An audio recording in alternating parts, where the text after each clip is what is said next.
Dun, dun, dun, dun, dun, dun, dun, dun, dun, dun, dun, dun, dun, dun.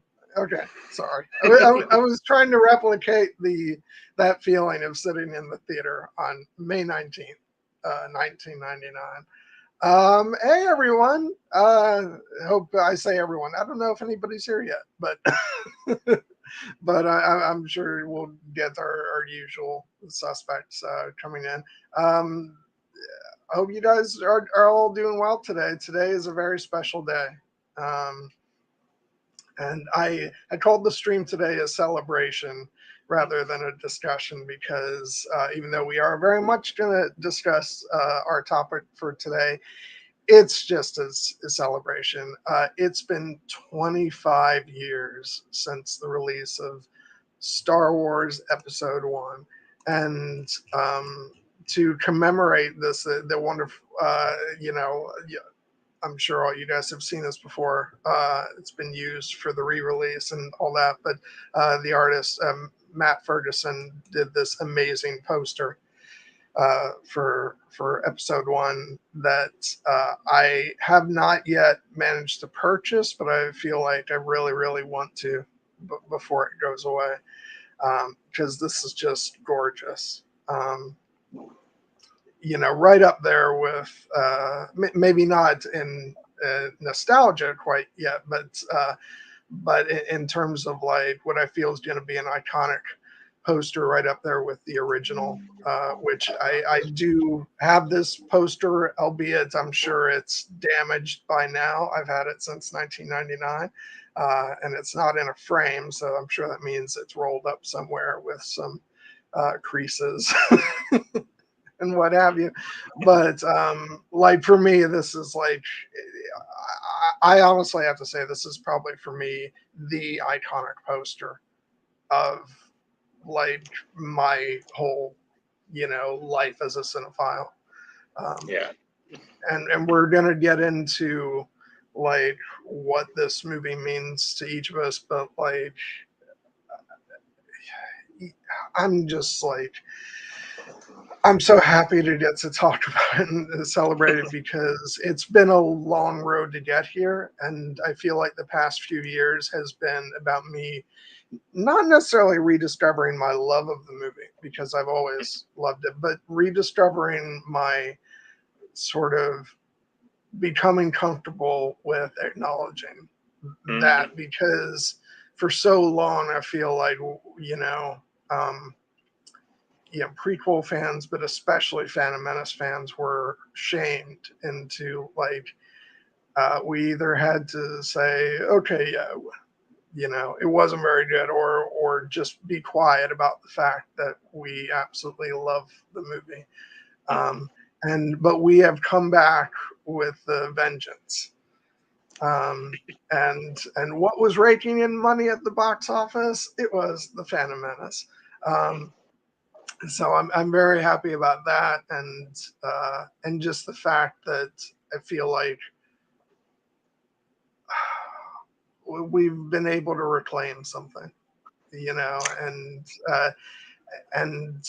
to see things like Ewan McGregor out there talking about, how he's happy that the people who grew up on, on these movies are like letting him know about it, and to see like Ahmed Best getting his flowers, and and finally, the getting the recognition he deserves. And boy, we're going to talk about how revolutionary his contribution was to this film.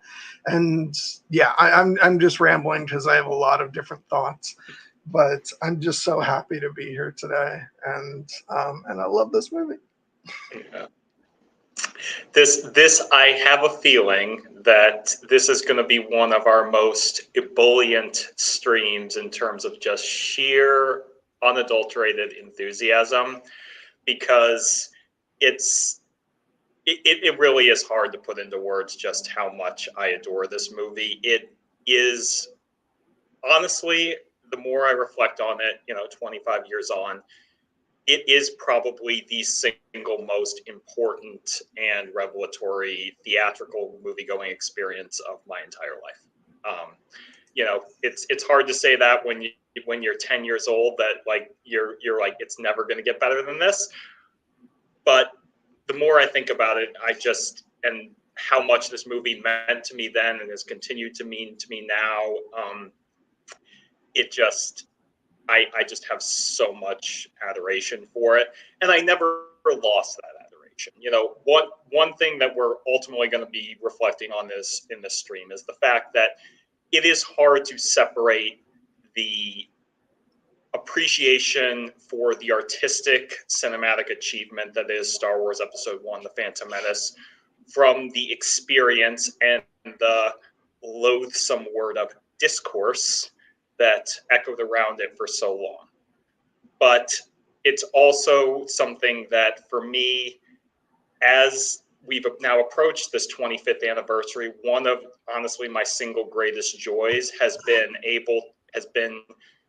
the opportunity to see the sincere love that I have felt for this movie since I first saw it, and have never lost, no matter how dark the surrounding conversation around it seemed to be, with the sense of the idea that I wasn't alone in that, and the fact that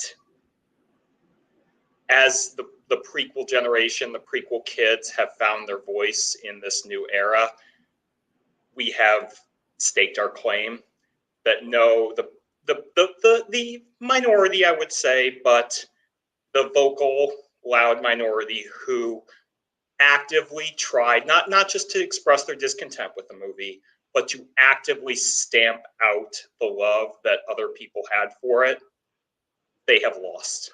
They have lost utterly, and we have won.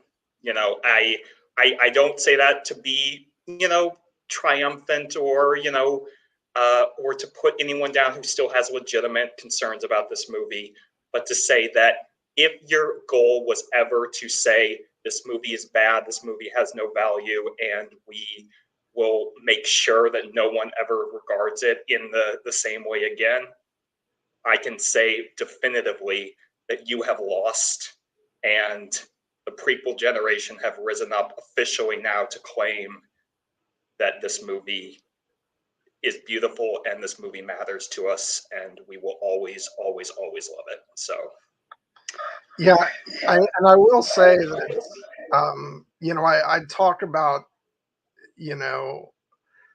sort of that feeling of having to keep my love for the movie hidden, else, lest I get sort of criticized.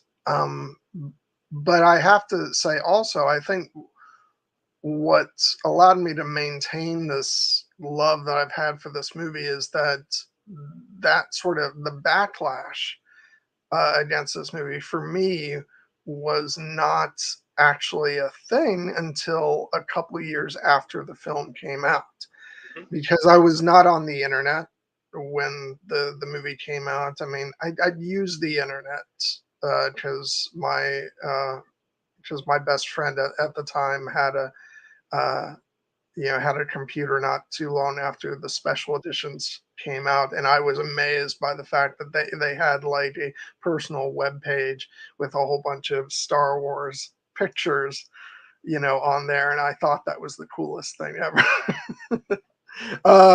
And but so I didn't have the internet. My only sort of feedback, as far as what other people thought of the film, came from the review in my local newspaper, which gave the movie 4 stars. Um, mhm. I'll forever be indebted to to whoever that reviewer was. It was either like 3.5 or 4 stars. I can't remember exactly, but it was a very positive review. And my friends, like that's all I had. And I've always been a shy kid, so I didn't have too many friends, but I had a small number around me, um and I remember vividly that, like, by the time my birthday came around, it had been released on VHS. VHS. Ooh, by the way, that gives me the opportunity to go ahead and do my first show and tell for the stream, which is the widescreen VHS box, which opened up. Nice. You have the actual VHS box and a film cell, which you can't really see, but it's a pod race moment. Um, Nice. and okay, so what was I saying before I did that? Oh yeah, so it was out on VHS before my birthday hit. So part of my birthday party was that we watched episode one, and like we all loved it. I remember, and I remember going to the movies with some of my friends.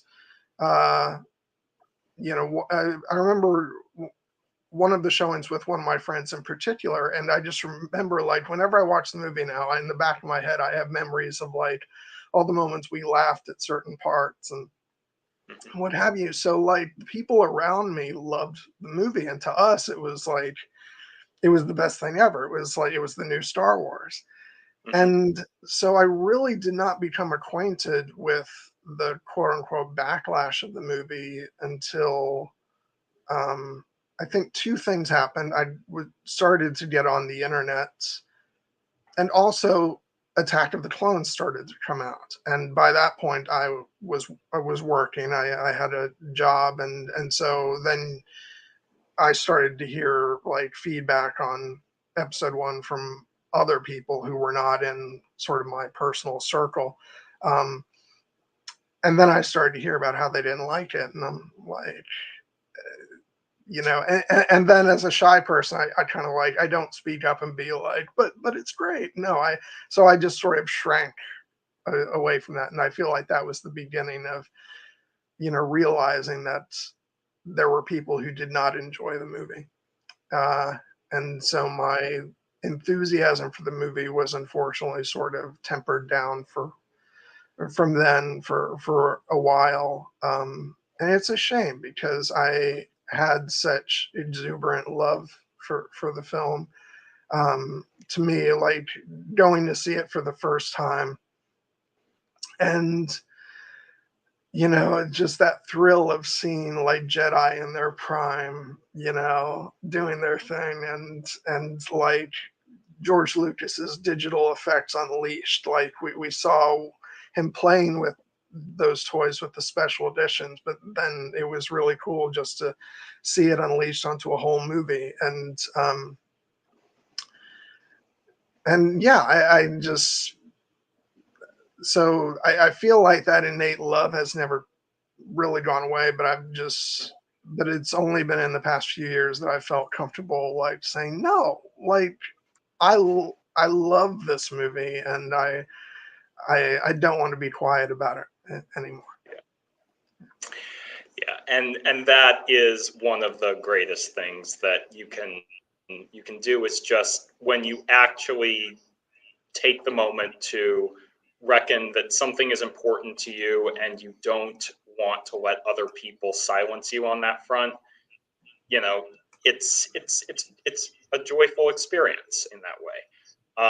And I hear you when you talk about the fact that like your initial experience with this movie was yours, and I feel exactly the same way about that because I was 10 when the movie came out. I was just a tad older than little Annie, and obviously I saw myself in him in many ways, but the thing was that I at that age, the internet was still in this at its stage where you had to, dial up on your own old phone line to get online. So Yeah. I did not participate in the online conversation around this movie. And at 10 years old, I obviously was not, talking about it with older, jaded, original trilogy era fans. Thank God. So I, I was very much a Star Wars loving kid. I had had my introduction to Star Wars in 1997, actually, when my father took me to see the special editions in theaters, and then I got the VHS copies of the original trilogy, the non-special editions, I should say, on, and I just watched those religiously until my love for Star Wars was entrenched. But, you know, the thing about it is that if those three movies had always been all that there would be, I don't know, you know, if that love would have endured in quite the same way. What really, truly shaped me into a lifelong Star Wars fan was this movie, was The Phantom Menace, because I had, you know, processed the original trilogy. I loved the original trilogy. I had thought about it a lot at that young age, but the idea that there was going to be more Star Wars, that there would be a new Star Wars movie in theaters in May of 1999, was the thing that truly cemented my love for this franchise forever. And the fact that I adored it as much as I did, you know, it was like, for many, many years, it has remained my favorite theatrical movie-going experience because, you know, sometimes those memories fade. This one never has. Like, going to see this movie for the first time is something I've never forgotten and hopefully never will. It's just been like something that for me has always been a touchstone. When I think about like what is something that like defines just pure unadulterated joy, it was my first time seeing this movie.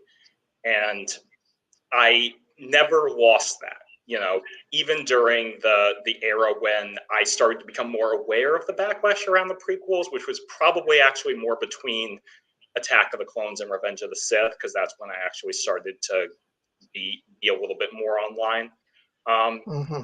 It was like, it made me sad and it made me angry, but it never affected the core love that I had for it. And I'm so grateful for that, because it would have been so easy to allow that, you know, that fear, that insecurity to seep in and actually poison the experience itself. And somehow, that never happened. You know, I may not have been quite as open about how much I loved the movie like at that era, but I never actually silenced myself. You know, I didn't go out seeking conflict, but anytime someone would, you know, make a comment that the prequels were not where it was at, I would just, you know, respectfully say, I love those movies. I always do. And it's been it's been a reward to actually say like that I can actually see that, you know, I was not alone in that feeling, and that people actually have like the generational aspect of this story has endured not only for our generation but for the next. And I will touch on that when we talk about going to see the movie recently in its re-release. But I actually went back and I dug up an old tweet that I found that I'd made a couple years ago, where I was reflecting on the Phantom Menace, and I said, "Me at 10, I love this movie!" Exclamation point. Me at 20, I love this movie, but so many people online are expressing hate for it. I suppose they have some points about the execution, but it makes me sad. I wish they appreciated the story. And then me at 30, fuck it, I love this movie. And that has been the attitude that I have held toward it for essentially ever since. Like, this is one movie where I will never give an inch of quarter to anyone who says that it doesn't have value. And I'm very happy to be a happy warrior, not to seek out conflict, but to stake my claim as to why this movie has shaped essentially my life, and I will never let that go.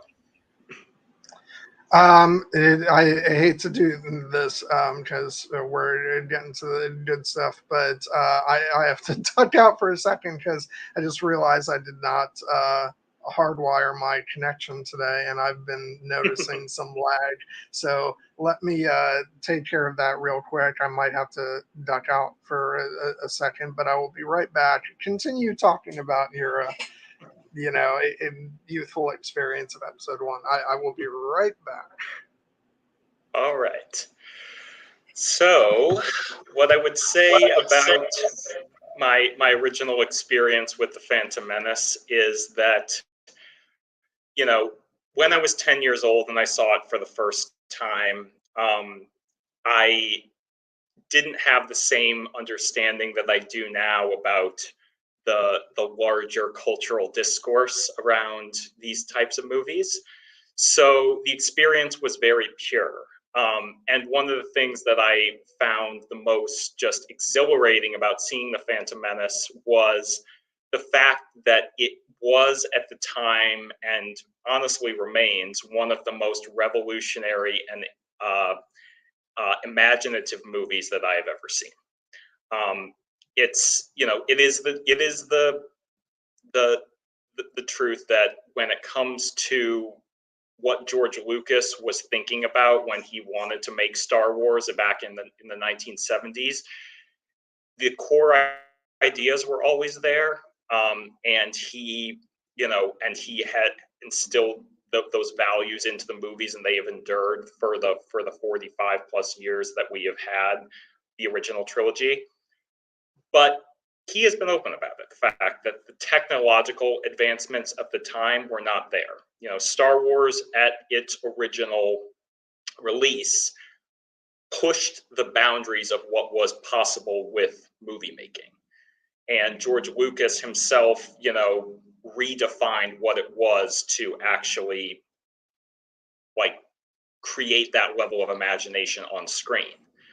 But it wasn't something that he necessarily himself was happy with, because he always wanted to do more. Hey, John, I'm just talking basically about the fact that one of the reasons I love the Phantom Menace so much is the level of imagination and how it actually corresponded with what George Lucas wanted to be able to convey as far back as 1977, but was perhaps limited by the technology of the time. But the fact that he actually, one of his influences in the prequel era was that he actually got to explore these new technological tools, and not just to push the industry and the medium forward, but to tell stories that for him he always wanted to tell, but were not possible back in the original trilogy era. And that is part of the Phantom Menace's legacy as well. Yeah, it's one of the things that I was remarking upon when I was watching the movie today is, first of all, how beautiful this film still is. Although I will get into some gripes in a little bit about how the film has been preserved. I think it's in desperate need of a proper remastering, but I'll save that nerdy talk for a little bit. But I was able to watch a beautiful looking copy of the theatrical version today. I'll leave it at that. And this is just a beautiful piece of work, and you can see how revolutionary it really is. There's so many things that when you watch this film, you can see the sort of blueprint for where so many things went in the industry, in terms of storytelling, visual effects, and it's just amazing. And yeah, the fact that Lucas got to had so many toys at his disposal, and for me, and this is not too much of a criticism of the later movies, because look what it's yielded in terms of uh, digital, cinematography. But for me, I sort of love that this one had still one foot in the analog door, because it was shot on film. And there's something about it that, despite like the untold number of visual visual computer effects used in the film, it has a tactile quality that for me the other films had less. The other prequels had less of, but they're different. I don't consider them like inferior for that, because look where we've gone with digital cinema. Lucas was pioneering new technology, um, and the kind of breathtaking results we've seen with digital filmmaking is just like, he wasn't super popular for doing it back in these early days, but I think it's fair to say that he's won that battle. You know, we still love to admire filmmakers like Tarantino and Christopher Nolan for sticking with traditional celluloid, but there's no doubt that um, digital cinematography has more than staked its claim in the industry. Um, but what was I talking about? Okay, but the fact that this was shot on film gives Yeah. it a different quality, I think, than the other two prequel films, and so it's just a beautiful uh, piece of cinema as a result. And but you just look at like the opening of the film, how like seamlessly you've got these computer generated battle droids, and Yeah. um, and just and there's so much, there's, even though there's a lot of computer effects, there's a lot of model work as well and location shooting, and I feel like this is one of the most seamlessly integrated combinations of all those things that you'll ever see, so much to the point where years later you get people, and this is true even of the other two films as well, people assuming that every single thing in the movies is CGI, when in fact no, it's not. But it was also well integrated that some people think it was. Yeah. And no, it was just such a brilliant combination of so many different elements. um, and yeah, this was George Lucas unleashed, getting to really do all this stuff and play with all the toys he always wanted to play with. And yeah, it's easy to look back on it cynically now because we hear so many cynical voices about these movies, but my initial impression watching this movie back in 99 was, oh my god, this is unlike anything I've ever seen before. And Yeah. it wasn't like, this is a testament also to a combination of things. The fact that the technology was so new, so we didn't necessarily know what it was we were seeing.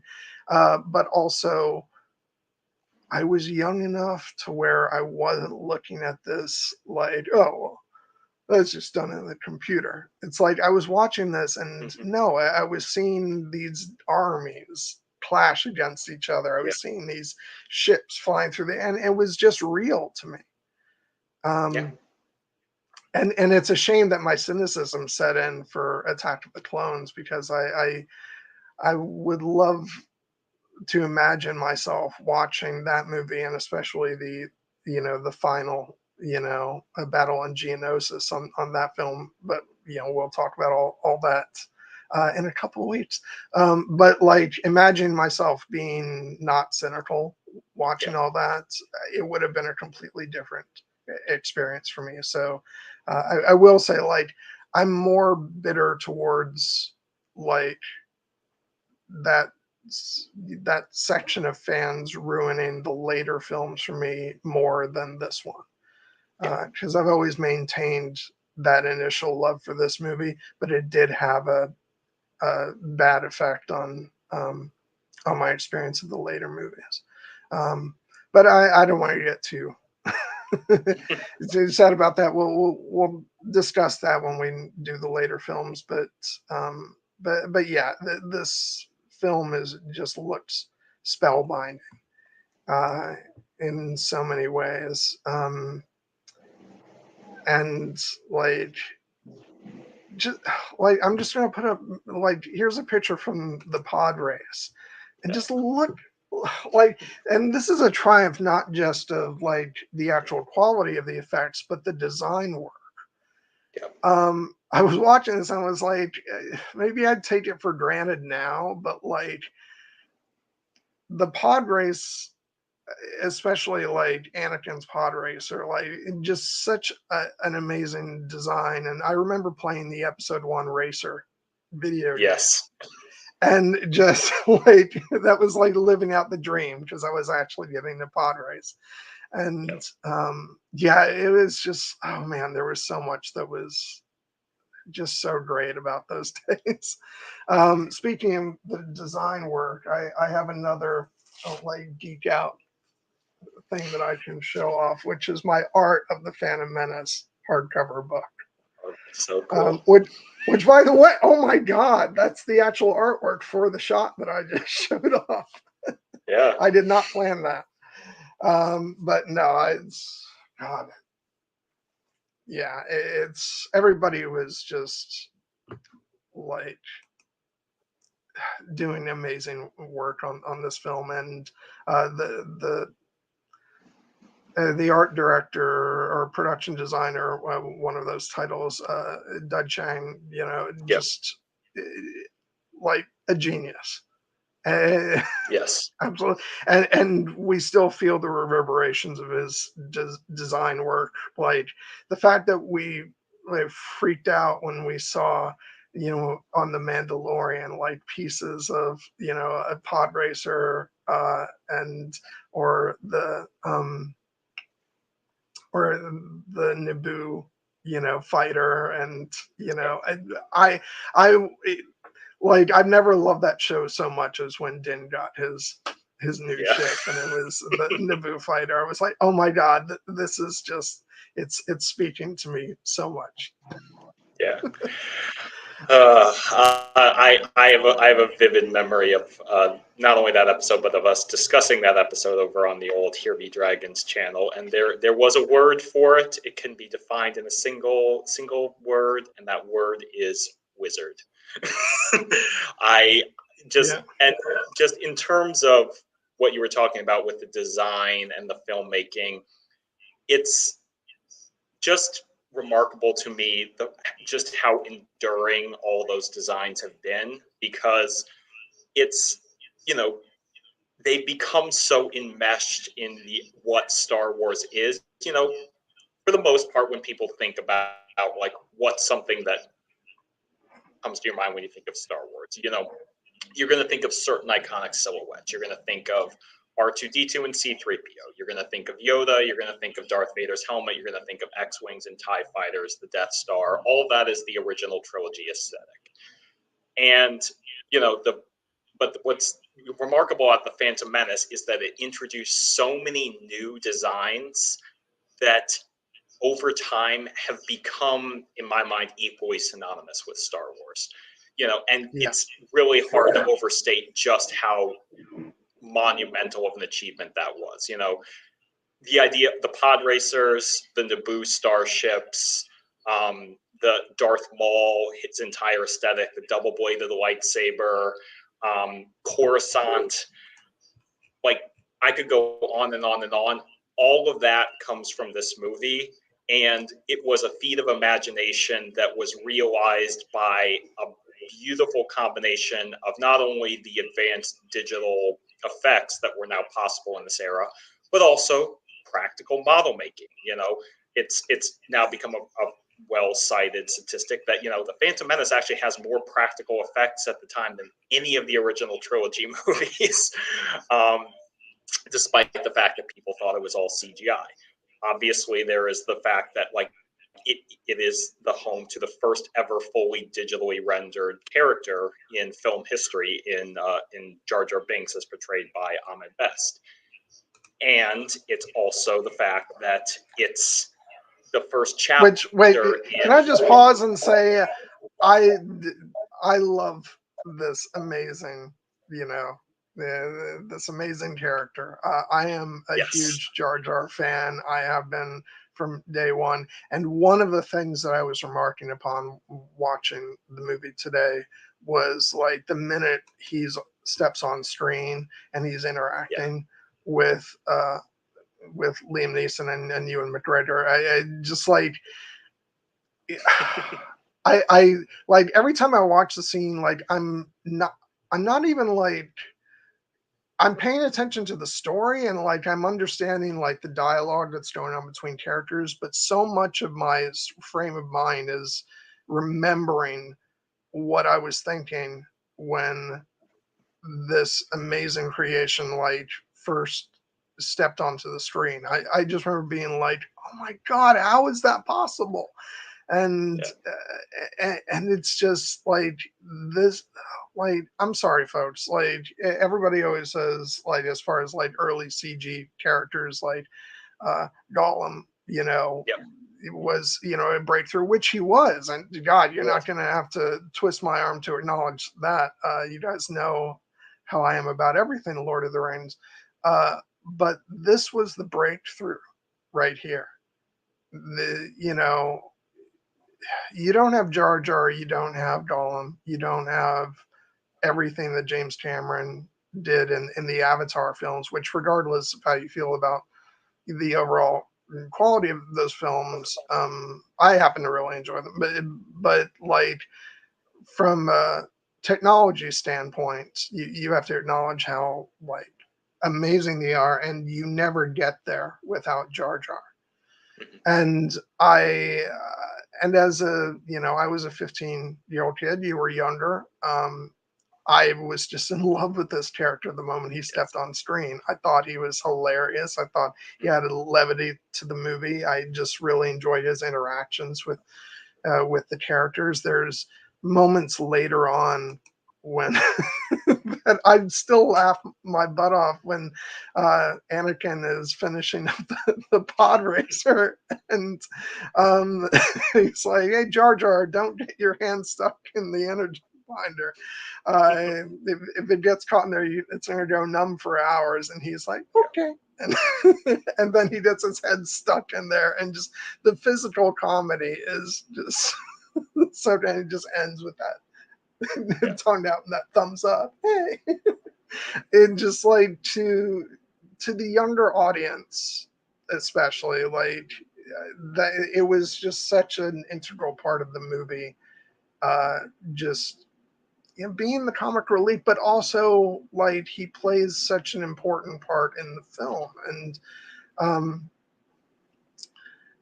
you know, and I just feel like that's so misunderstood, and like people don't get the message behind a character like Jar Jar, and then that's like, you know, the Gungans are foreshadowing the Ewoks, and it's showing that these so-called, you know, as Obi-Wan would say, and shame on him for this, you know, this pathetic life form.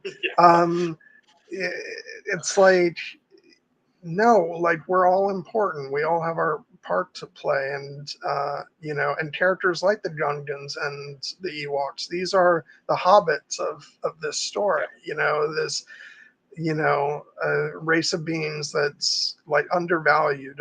You know, and then they're going to be the ones to, you know, come in and help turn the tide. And yeah, I love the Gungans. I love Jar Jar. I always have. And I will say that one of the really joyous things about going to see Attack of the Clones on opening night was that that moment when Jar Jar walks in on the screen. Of course, you had the obligatory, you know, idiots in the audience who, you know, booed at him when he came on the screen. But then as soon as that subsided, then there was this girl in one of the front rows who put her hand up in a fist and said, "Go Jar Jar!" Yeah. And then people clapped at that and cheered. So there was the Jar Jar contingent in the audience, but they were first shamed, and then they were like, "No, we love Jar Jar, and we're gonna let it be known." So So that always made me happy, and yeah.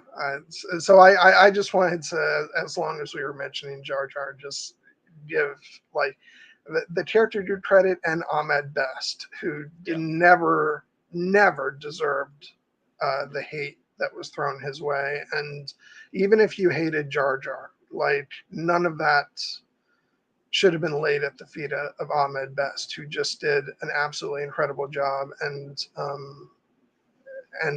it's just been so wonderful to see him, you know, get the respect that he deserves now. And you and I have made this comment before. It's not a redemption story for Ahmed Best because he didn't need a redemption story. Uh, if anybody needed redemption, it's the people who were cruel to him. Yeah. And so, yeah, I'm so glad that he's now a big part of Star Wars in a new way. And I'm still crossing my fingers that his two characters are gonna cross paths. Yeah. Yeah. He everything about Ahmed Best's performance as Jar Jar and his legacy within Star Wars at this point, it is truly like astonishing to me and beautiful in its own way. All the more so because of the tragic undertones that originally were, he faced early on. I always loved the character. I think that he is not only like a revolution in terms of like being the first digitally created character in cinematic history. It's a fantastic performance, and I do think that for the most part, people have come to recognize that, you know, over time, even people who still have ambivalent feelings about the Phantom Menace have come to say, like, I still have issues with Jar Jar, but I don't blame Ahmed Best, and I respect that point of view. I just also want it to be put out there unambiguously so that people understand the consequences.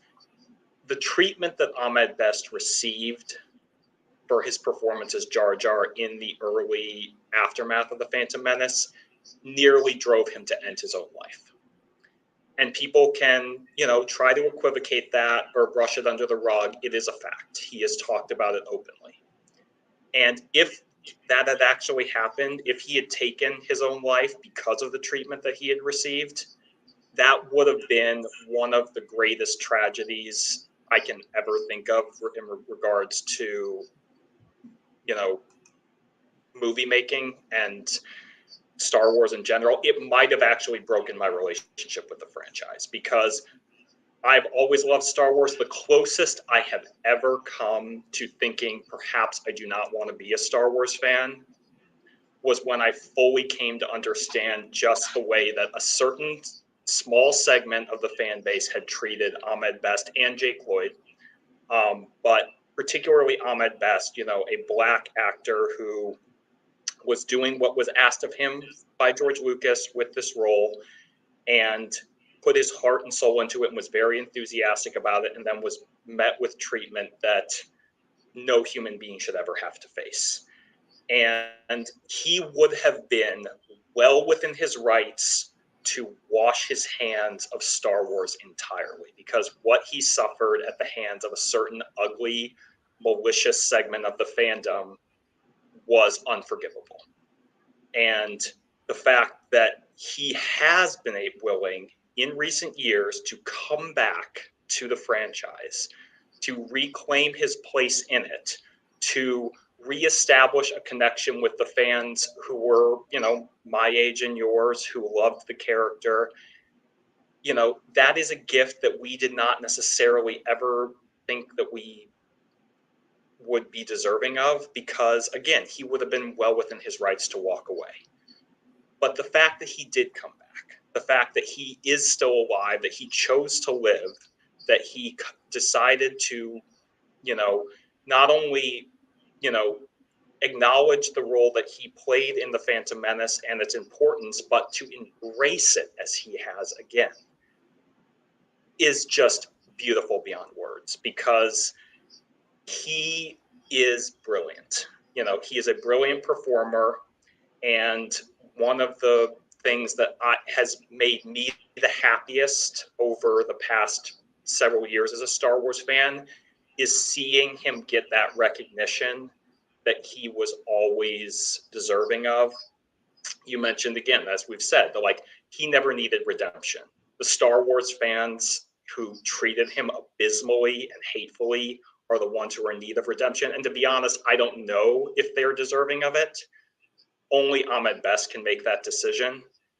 But he has not chosen to hold hate in his heart. He has chosen to become an avatar of the light side, very much so in the way that he is returned to the Star Wars family. And the two moments that when I think of moments that have given me just the greatest pure sense of exultation, I think of two off the top. One, Star Wars Celebration 2019, when I was, I was not present, but I did, read the coverage of it and watch the video.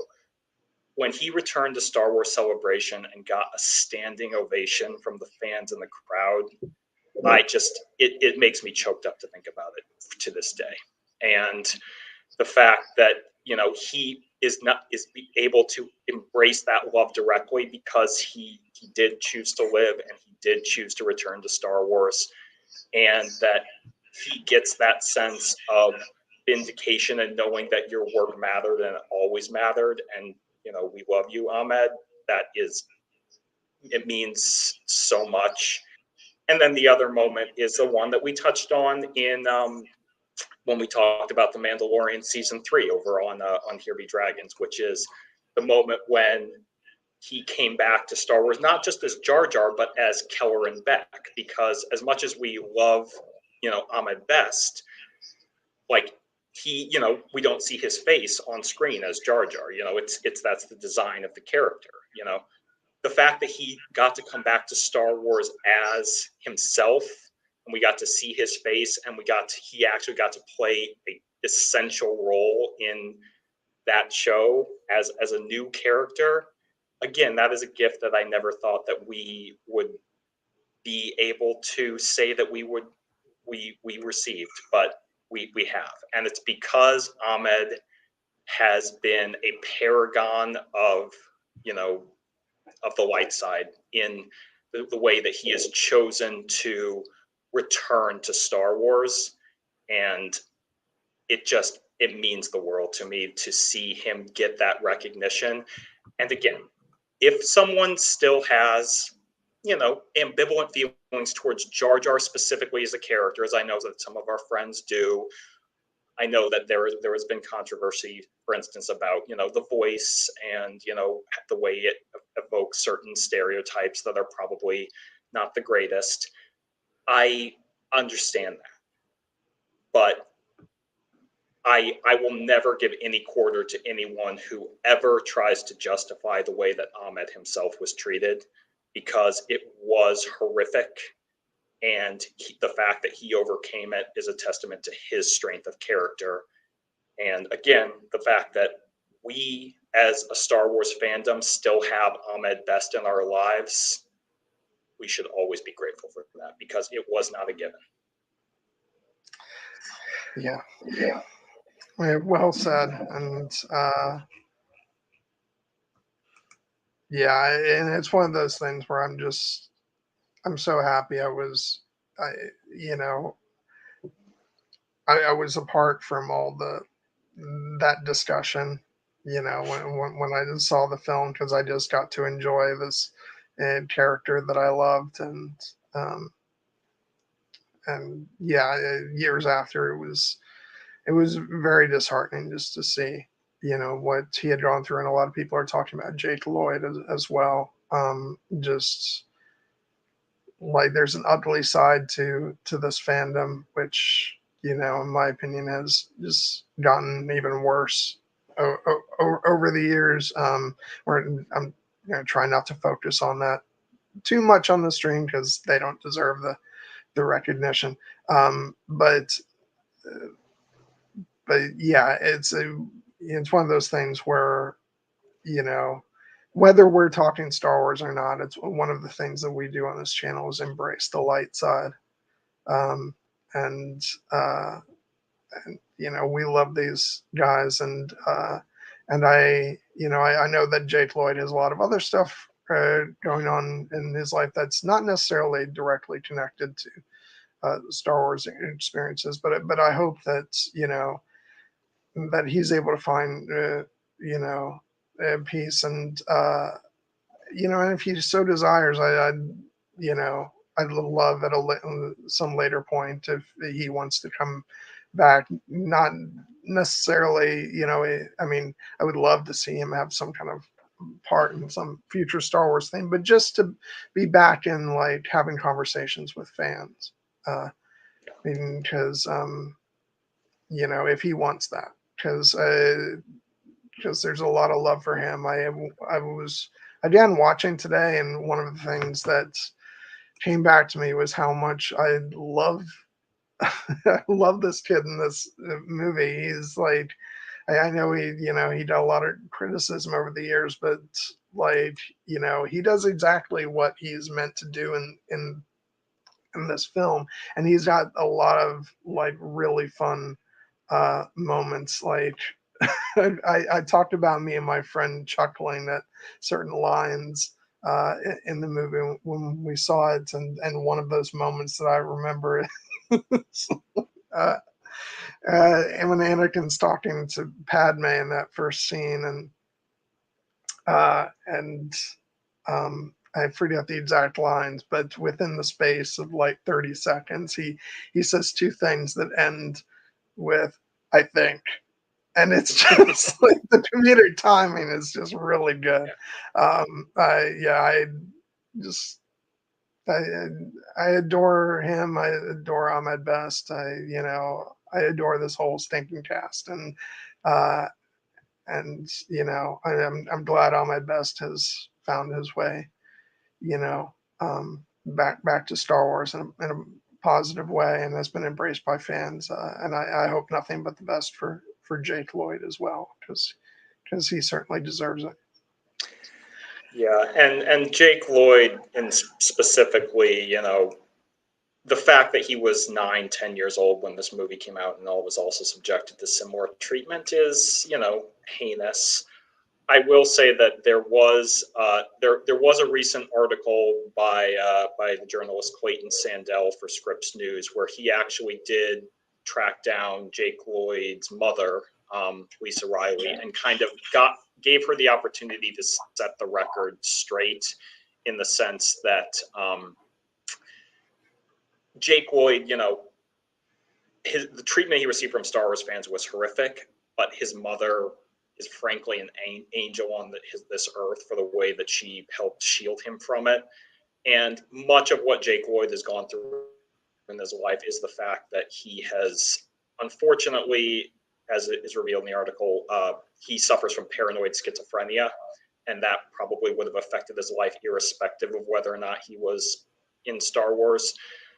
He also suffered personal tragedy with the loss of his sister, who he was very close to. So it's not a case of, as I once feared and didn't understand, of Star Wars fans effectively breaking this 10-year-old kid.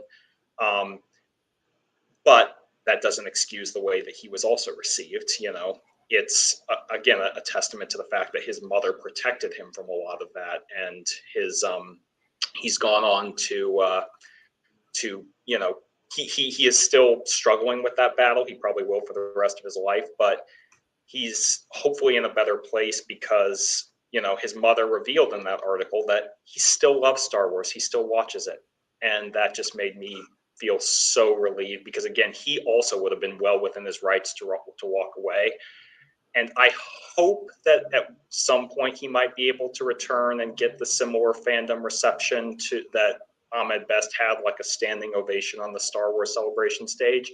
But even if he doesn't, his contribution to Star Wars, in my opinion, is secure, because this is a great child actor performance. It's perhaps not what people expected from the kid who would be Darth Vader, but it is essential to the way that this movie is constructed. And George Lucas chose to, portray his character this way for a reason, for a very thematically important reason that we'll get into, I'm sure, later in our discussion. But Jake Lloyd did the job that he was assigned to do, and it works. Like we'll hopefully talk more about his scenes with his mother Shmi, and how they just break my heart every time I watch the movie. And I personally think that Pernilla August's performance as Shmi Skywalker is one of the greatest single movie performances by any Star Wars actor. But Jake Lloyd is a part of that too. He gave us a young Anakin Skywalker that I think it's essential to understanding the character that a lot of people frankly misunderstood at the time, because people had preconceived notions about what the young Darth Vader was supposed to be, and Jake Lloyd was not that. But in George Lucas's mind, this is what he was, and Jake Lloyd fulfilled that vision. So I'm always going to be grateful to him for that, and I wish nothing but the best for him going forward. Yeah, I just want to say bye to Plot One. Thank you for stopping in, and very sorry you have to go to work. That's that's always unfortunate, but try to make the best of it. I also want to say hi to Danny McKay, who stopped in. Hope you're doing good, Danny. Thank you all for stopping in for the stream. So yeah, I want to pivot now and start talking more about some of the different characters in the movie, but we're pretty close to the 1 hour mark. So let's pause for a moment and do the quote unquote mid roll. Just want to let you all know that we can't announce what next week's stream is. We didn't know last week, but thankfully we do now. Very excited. We're going to be talking about the new Marvel series X-Men 97, which just wrapped up its first season, and we're going to have as our guest the one and only voice of geekdom. Dan is going to be coming on to talk with us, and he's been very eager to get on and talk this show with us. And boy, did I go on a ride with this show more than I expected. And I think that's just a testament to how much X-Men, the animated series, has meant to me, since childhood. I ultimately ended up in a place where I just absolutely adored the season, but there was a lot of heartbreak and what's the word I'm trying to think of? Denial. Throughout the season. But I can't wait to talk about that. So we'll have Dan on next week to talk about that. And yeah, and you're working your way through the season, Jared. And we're kind of rushing you through it because I know you wanted to also finish a rewatch of the original series, which is fair. But we got to talk about it while it's while it's everybody else is like it's the hot topic. Yeah. So yeah, I fully admit that I have been behind on the show, and part of it was just the fact that as you alluded to, I ideally wanted to try and rewatch the original X-Men animated series before I delved into X-Men 97, because, well, I have rewatched some animated shows from my youth, like the Batman animated series, many times. I had not seen the X-Men animated series since I was, actually not much older than I was when I saw the Phantom Menace. So I feel I've been kind of slow walking it and trying to stay out of the discussions related to X-Men 97, but I was seeing people being so enthusiastic about it, and eventually I'm just like, you know what? enough. I'm gonna just commit to start watching it. And I haven't finished the season yet because I have, been busy with a couple different things related to my work and a recent move. But I have loved what I've seen so far, and I know that people have strong feelings about the way that the season has gone, mostly positive. I hope, but I don't want to make you wait any longer, so I will commit to finish it this week. I remember seeing you and Dan talking in the Slack, basically like, just gushing over the show. And I'm like, I feel like I'm holding them back from being able to do that. And I'm glad that Dan will be able to join us for that, because he will be able to pick up the slack on, the connections to the original animated series that I may not be quite as up on, just because I don't think I'll have time to finish my full rewatch before then. But I will have seen 97, and I do think that there is going to be enough for us to talk about just with respect to this show and the bold and exciting direction that they've chosen to take it. So I think that the time is right. Yeah, yeah, seeing some different reactions in the Slack. X-Men 97 was not for me, and that's fair. Like, as I've said, I went through some complicated feelings, uh, you know, as I was watching it. And I'll talk about that as we get through. And not everything is for everybody. But then we got Tommy P. I loved X-Men 97. Yeah,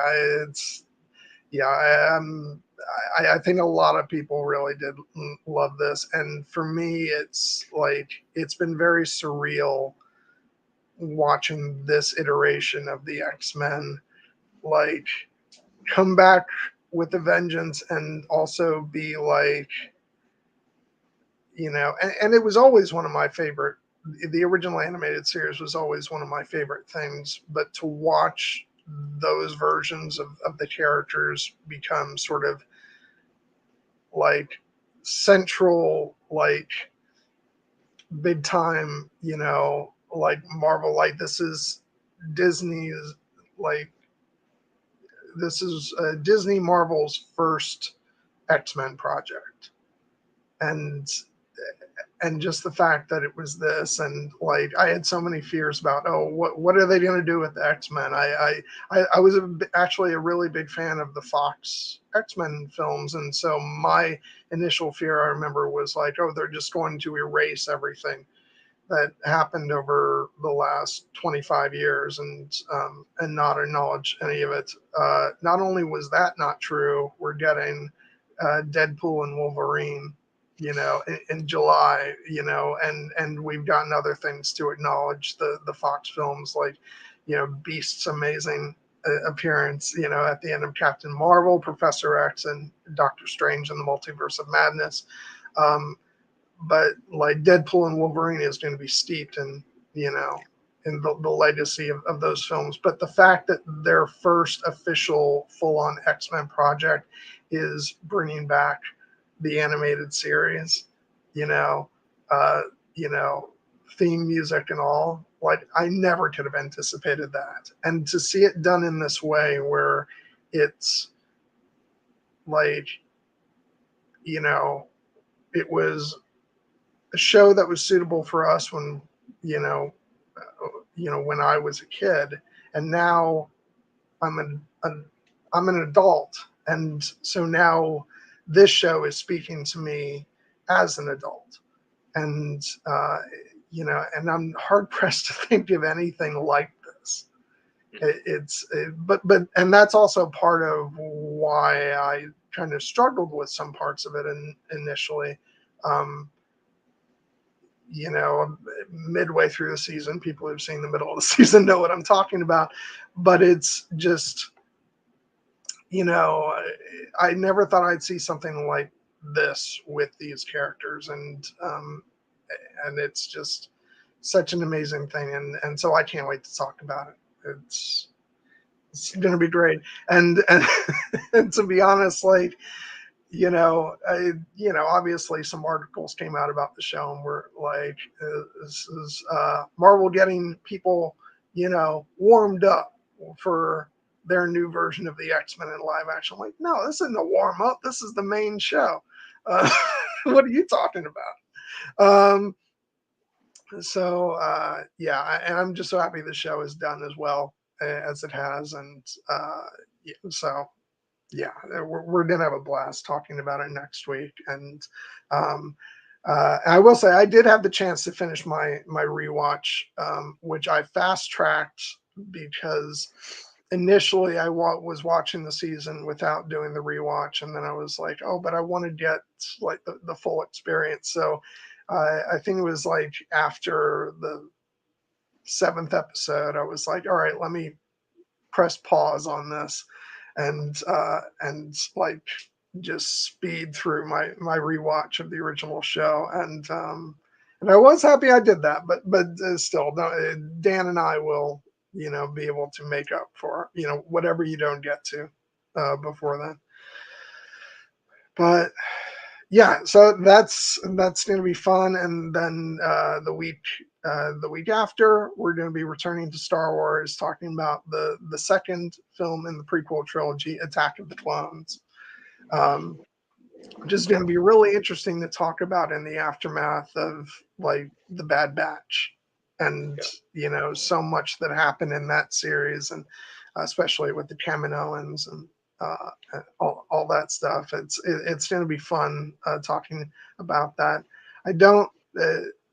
I will say that with Attack of the Clones, I went through some issues because that was when the backlash of the prequel films was, kind of came to my attention. And unfortunately, it did impact my viewing of the film. But there's still so much to love and to talk about, and I'll be able to talk about how my feelings have changed over the years since then. And I will get to heap my love upon Detective Obi-Wan, which is the part of the film that I have always unreservedly loved. I think we talked about this last week, Obi-Wan's poker face, which is not good. That's good news. So yeah, it's gonna be a fun couple of weeks. Yeah. Yep. And we will also, just to complete the set, we are gonna 2 weeks after that, we will be talking about Revenge of the Sith as well. We're ultimately committing to getting through all of the main Star Wars saga films, but we're probably going to divide it up by trilogy. So we're going to do the prequel trilogy over the course of about a month, with interspersed with a couple of other films, and then we'll probably take a little bit of a break. Then we'll get to the original trilogy, and then we'll get to the sequel trilogy, which I'm very excited for. But all in good time. Yeah. Oh. Okay. So, anything else you want to drop in there before we get back into the conversation? No, I'm all good stuff, but we've got a lot to talk about with respect to just the Phantom Menace itself, because we spent a lot of time talking about our experience with the movie and its larger cultural impact, but what's also I'm excited to talk about is the movie itself, because it's great. There's so much. Yeah, I did start to wonder, are we carrying on too long about it? But today was meant to be a celebration of the whole experience of the movie, and it is the anniversary. So I feel like we were justified in in really kind of talking about the impact of the movie and its legacy and all that. So I will say though, just I have to show this off real quick. I probably won't show all this stuff. I got a lot of stuff sitting here, guys, but I do want to show off the original soundtrack CD for the Phantom Menace, complete with track 15, Qui-Gon's Noble End, the most spoilerish title. on Yeah, any movie soundtrack ever. yeah. I mean, I was not old enough to have known about that before I watched the movie. But it is famously the original internet spoiler was the fact that those who were online knew that Qui-Gon was not going to meet a good end before watching the movie. And you might have guessed, based on the fact that ultimately Obi-Wan was always framed as Anakin's master in the original trilogy, and Qui-Gon seemed to be a new development. But just the fact that they were out there in the soundtrack and basically like, yeah, dude dies, was something that that would not have happened today. Well, and the really interesting thing about this is, well, first of all, I did get this before the film came out. Like, I think it must have come out either a couple days or a week or so, before the movie. I'd have to check the actual date. So I did know going in that, that Qui-Gon wasn't gonna, but it was like still a shock. Like it was still an emotional shock, even knowing that. But the other thing that I just want to mention real quick, which is so like funny that it's absurd, and you wonder like what was going on in my head listening to this soundtrack before the movie came out. Um, which, by the way, back in these days, it was impossible for a John Williams soundtrack to actually be that spoilerish because what he does with the music is mix it all up into suites, and Yeah. so there is no like chronological order for his soundtrack. So you had no idea, like aside from track titles that give it all away. But as far as the music itself, it's not like you were spoiling yourself, like about this sort of emotional flow of the story by listening to the music. But I remember I pressed play for the first time and the Star Wars. Oh God, I just meant listen. The Star Wars main title started playing, and I don't know why, but I had I hadn't entertained the notion that this movie was going to begin like the Star Wars trilogy. Like Yeah. like before it came out, I envisioned it having like a traditional like opening credit sequence with like a George Lucas film. Star Wars Episode One: The Phantom Menace, and Yeah. I don't know why. Like you like I was a stupid kid. I don't know. But so listening to the soundtrack and hearing that opening fanfare, I was like, oh, it's a Star Wars movie. So it's gonna start with the crawl and everything. So um and yeah, guilty notes. Duel of the Fates. Hmm. Still best single piece of music written for Star Wars. It's hard to disagree with that. Right. It's just it's so amazing. I have played that track like so many times. It's not even funny. Um, which is a good thing. Eventually, I was able to, start playing it on my computer and then on digital devices because otherwise, I don't think that CD would be working anymore. Um, uh, but anyway, so when we were talking about spoilers with Qui Gon, it's a good. I think that's a good way to start. Talking about the characters. We'll talk about this guy, Qui Gon Jinn. Hmm. Which, by the way, these are not in as good condition as they are because I got them years ago. These are actually recent purchases. I went on a nostalgic, like spending spree when our I met up with our friends Nessie and Trish uh, here in Florida, and we went to some like comic book stores and different places, and they had a rack full of Episode One action figures. I'll restrain myself from showing them all right here, but yeah, I was like, I don't care. I'm spending the money on these because I just love all these.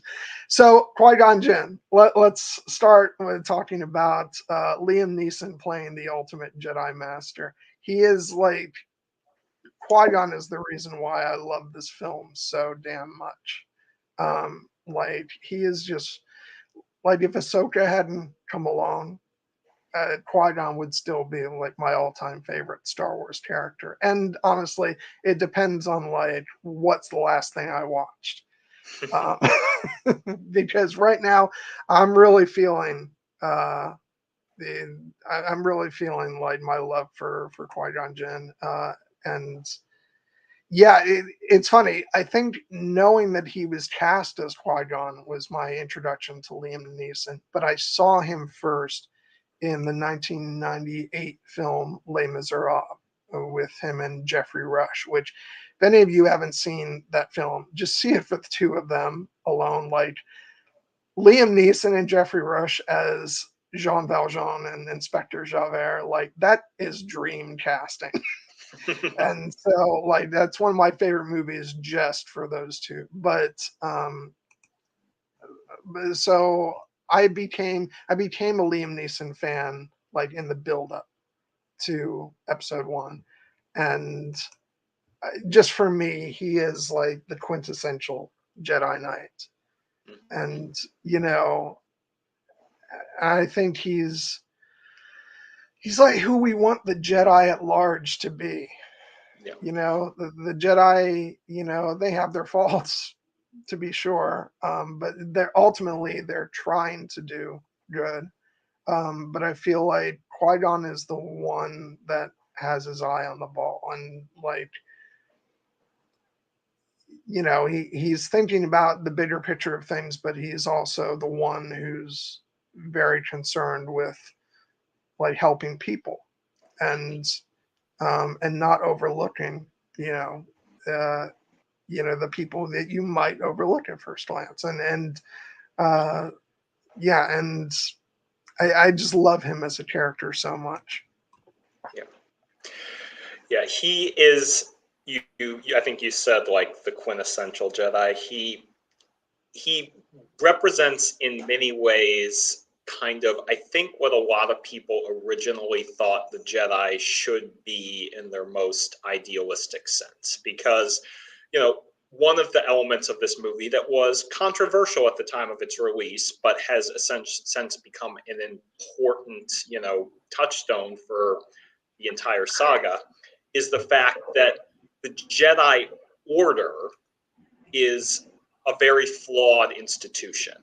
And that comes directly from the idea of George Lucas's conceptions about institutions when they lose sight of their original purpose and become very set in their ways, they can become lost in that sense.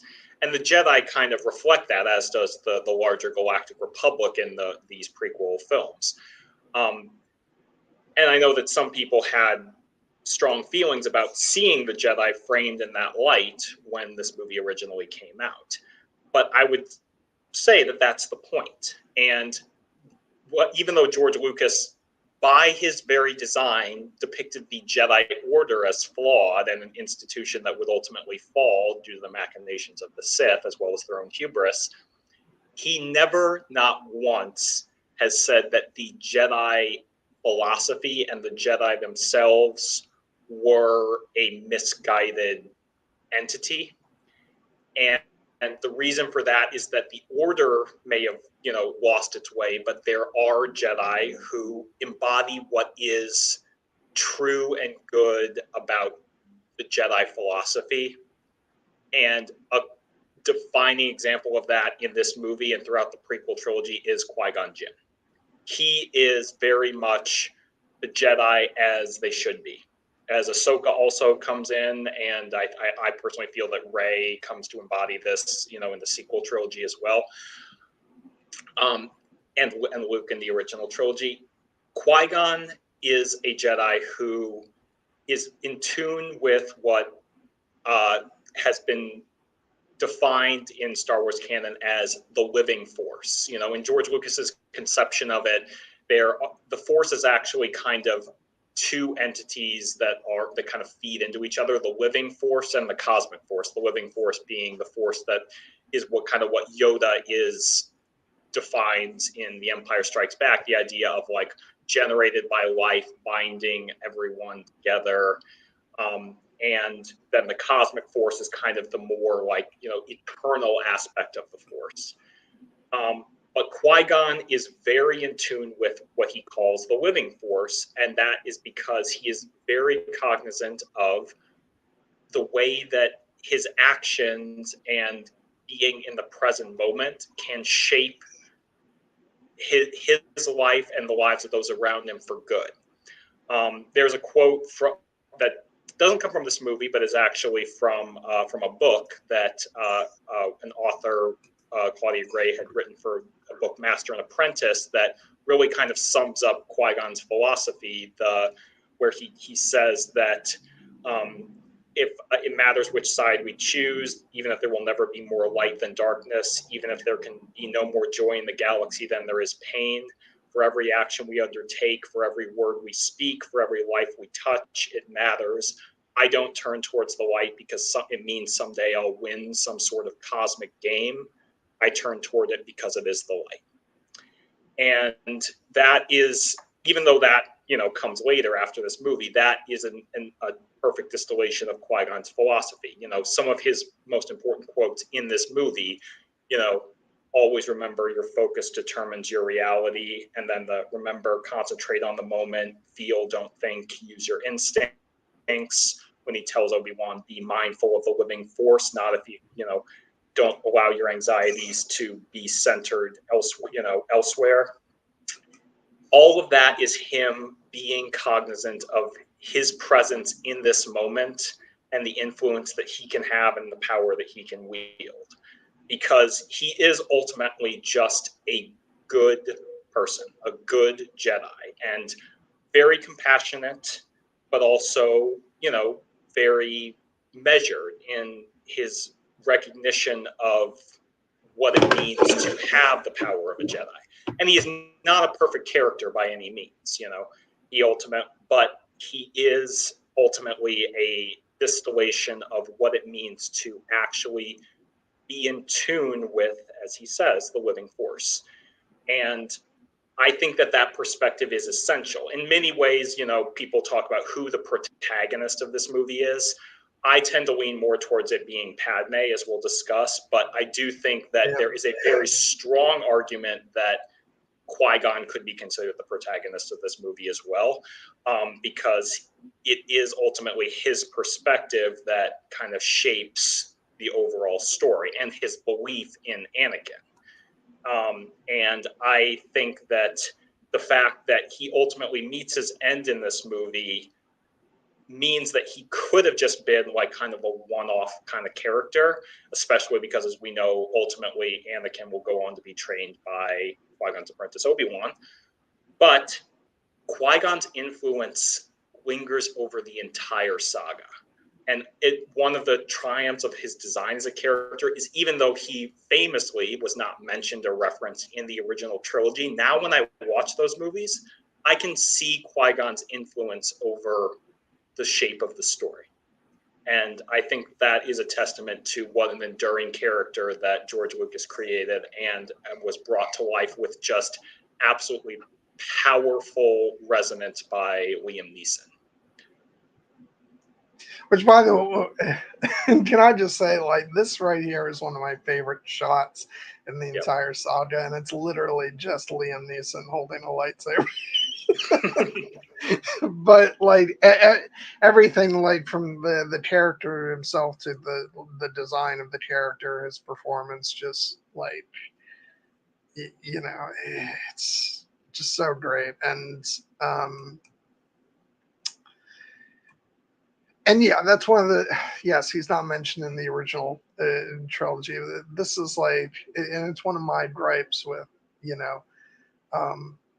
sort of nitpicking over canon, and it's sort of all, like, storytelling evolves. Like those movies, the first film was made in 1977. This was made in 1999. It's like you got to allow, Lucas and other creators to say, okay, well, we hadn't thought about this back then, but this is going to be really interesting. And so if you'll let us just bend you know, continuity just a little bit. You know, it, we'll make it so Yoda actually trains a lot of the younglings, and and so that's what we mean. It just opens up and allows for new stories to be told, and I would not like trade getting Qui-Gon for anything in the world. He's just such a magnificent character, and I love his dynamic with Obi-Wan. And the fact that we got resolution to that finally in the Obi-Wan Kenobi series. Like you and I have talked about that, how emotional that was, just because just the fact that Obi-Wan got to live out a big chunk of his life getting to continue to have chats with his mentor, and and like the fact that that relationship was able to resume, you know, uh, just it's a wound that's been festering since 1999, and just to see that healed for me, it gave me so much joy. I agree, and it's a testament to the strength of the relationship between those two characters, the um, as well as Liam Neeson's just overall like screen presence, that you know Obi-Wan loves his master. It's like he very much is a father figure to him, as well as he is to Anakin, in addition to just being a wise and caring um, and empathetic figure in the galaxy as a whole. But the strength of their relationship that's established within this movie, even though they don't have a ton of screen time together, because they're also like they don't spend the entire you know the movie together. They have their opening act, and then the entire Tatooine section. Obi-Wan's kind of on the ship while Qui-Gon is off. Getting to know Anakin, but just the bond that is established between the two characters in those opening scenes, like it endures for the entire movie, and it's one of the reasons why in the climactic duel with Darth Maul, where Qui-Gon ultimately meets his end, it's heart-wrenching, when unfortunately Maul's lightsaber pierces Qui-Gon's, heart, and Obi-Wan just lets out that devastating scream of no. you know, you feel your heartbreak as well, because you believe that Obi-Wan has just lost probably the most important person in his entire life. And like the way that final moment where Qui-Gon makes him, promise to train Anakin, and Obi-Wan just, even though he has expressed open doubts about Anakin earlier in this movie, he just agrees to it without question in that moment. You know, it's ultimately that may have repercussions later, but in the moment it's an act of pure love that he agrees to do that. He just it's like my master is dying, this is his final wish, yes, of course I will fulfill it, and I will defy the council if I must. He doesn't ultimately have to, but he would have done it, if that was the case. And it's and just those exchanges between the two, where you can see the warmth and the affection and of what has been ultimately up to this point, maybe like 10-15 years of their experience, that are like we haven't seen, but we feel the weight of it.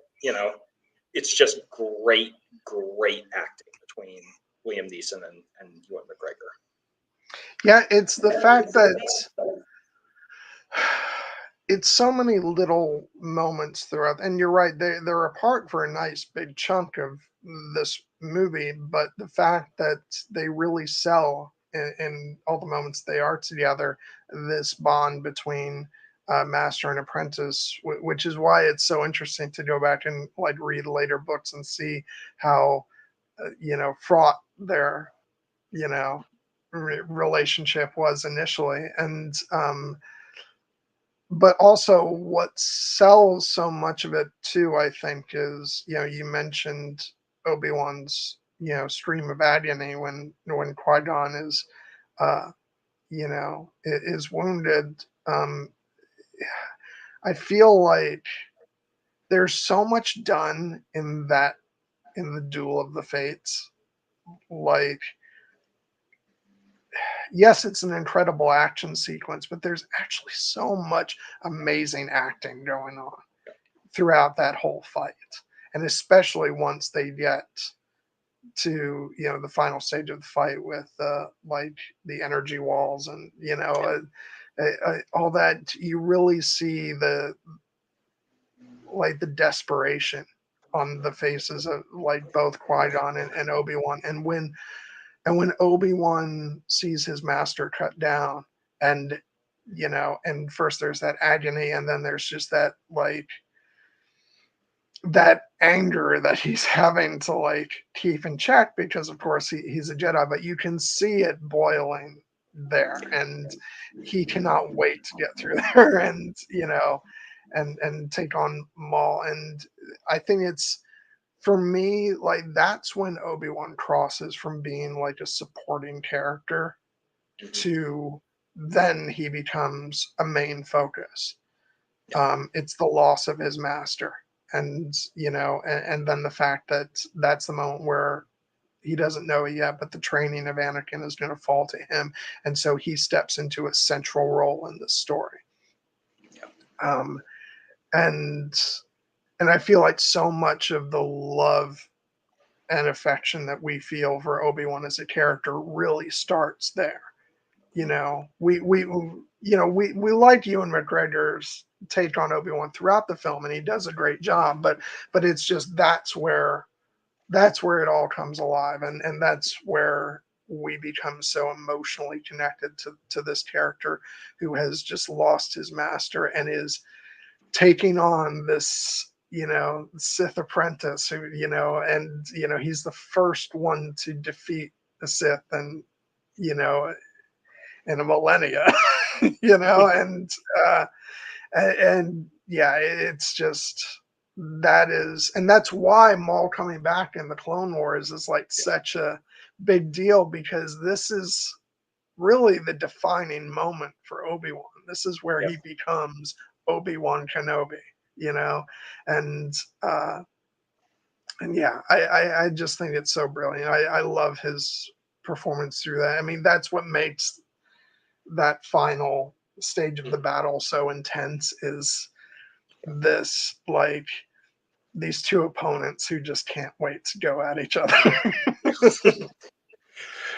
Yeah, and it's widely regarded as one of the best, if not the best, lightsaber duels in the entire saga, and there are many reasons for that. But over the past several years, I feel like a lot of people have gravitated very specifically to a moment that I always loved, but I didn't always know that it was as widely beloved as it has clearly become, which is the moment you alluded to when the energy shields separate the three characters, and we get to see effectively the philosophy of the Jedi and the Sith distilled in just a moment of pure silent acting when Qui-Gon kneels down and closes his eyes and meditates and centers himself, while Maul is pacing back and forth like a rabid animal who can't wait to get back into the fight and tear and kill.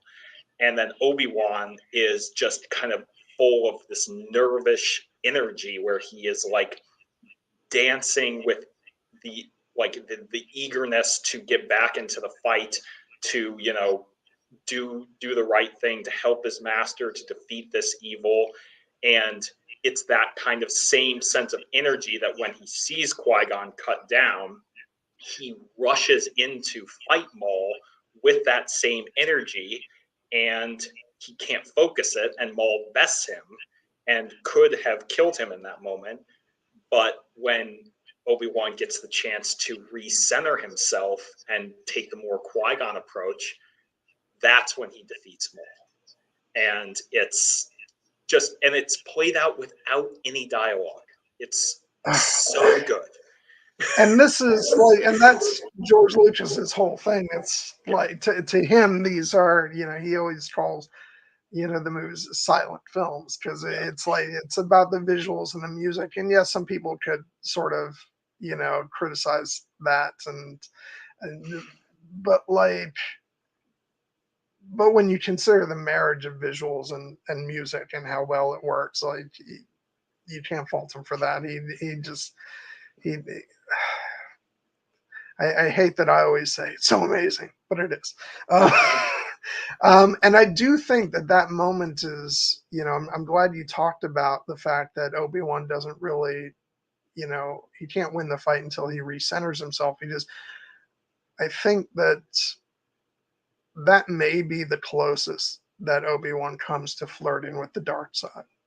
yeah, Um, Even more so, like he doesn't even, you know, it's a testament to the Jedi that he becomes that he doesn't even come, you know, he probably comes the closest he has in all those years, but still not. But he's still very he very strongly resists it when Satine is killed yeah. by Maul. Um, but I think the fact that I don't think he's in any way tempted to like give in to the dark side with her death, you know, because and but that's Maul's whole, like that's his eternal flaw, you know, is that he completely misjudges Obi-Wan. You know, he thinks that moment is actually going to destroy Obi-Wan, and he couldn't be any more wrong about his opponent. Um, so I do feel like because Obi-Wan is still younger here, and he's still an apprentice, and he's still, you know, even though, you know, Qui-Gon says he's ready to take the trials, but he's, yeah, I think like there's a reason why this is seen as like Obi-Wan's, you know, uh, trial. Hmm. You know, because I think that he really does come face to face with, uh, you know, the potential of crossing over to the dark side, and then ultimately he overcomes that. Um, you know, we don't really do that story too much with Obi-Wan because Obi-Wan is the centered Jedi, Yeah. you know, the one who we don't really see that sort of battle between the light and the darkness too much with this character. But I think that this is probably the closest we get to that battle in him. And understandably, you know, this is where he loses his master. And yeah, and but Maul will continually like misunderstand Obi-Wan, which ultimately is what leads to his final death. Is that he doesn't understand who he's fighting, Yeah. And because even though Obi-Wan will grow and learn from this experience, Maul never will. Maul yeah, will always stay rooted in this fight. yeah. And I love that so much. You know, the scene in Rebels where, you know, again in the moment that plays out without dialogue, where Obi-Wan, you know, measures Maul's stance, and then he shifts his stance to imitate Qui-Gon's stance, and then Maul tries the same move on Qui-Gon that killed him, and Obi-Wan had baited him into it and was ready for it. Like, that's another moment of just great visual storytelling that links back to this moment, because what does Qui-Gon, you know, say when he is saying he'll take on Anakin as Padawan and Obi-Wan's ready? He says he is headstrong and has much to learn of the living force, but he is capable.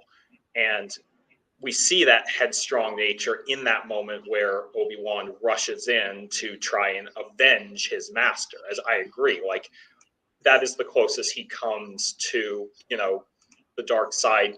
Not that his anger is not justified, but in that moment he is very much intent not just on cutting Maul down because that is what he has to do to defend the light and, you know, win the day, but he wants revenge for the impending loss of his master.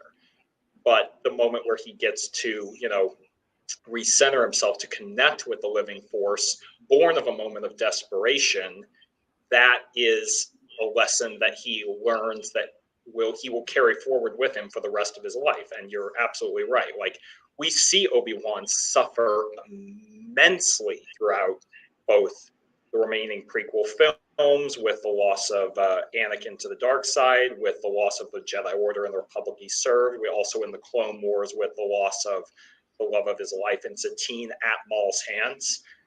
But we never fear that Obi-Wan will, fall to the dark side.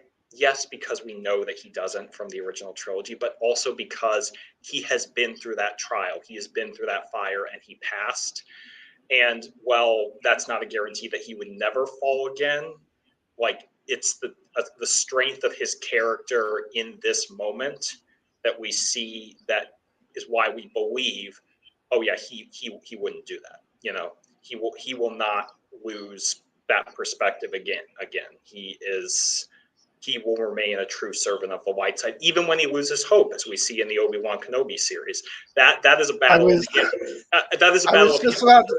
I was just about to say that, where, like, that is, as I think, that's where his desperation reaches, new heights, and or new lows, as the case may be. And but he's never, like, tempted towards the dark side in that desperation.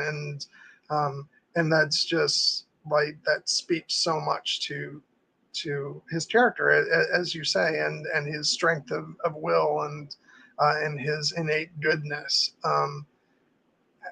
And I think that's why we love Obi-Wan. Like, he's, like, and in the books you get a lot about, like, he masters, like, the traditional forms of, like, Jedi fighting, and, like, I feel, and that's his whole philosophy. He's rooted in that, so that he's not the most, like, the exception being here, this fight where he gets very fiery, but for the most part he's not rooted in that sort of fiery passion of, that can so easily lead to temptation. That's just not who he is. And I feel like, because he comes close to it here, the rest of his life, he just becomes even more of a master over that part of himself. And so, even, when it comes to Maul's ultimate death, here is the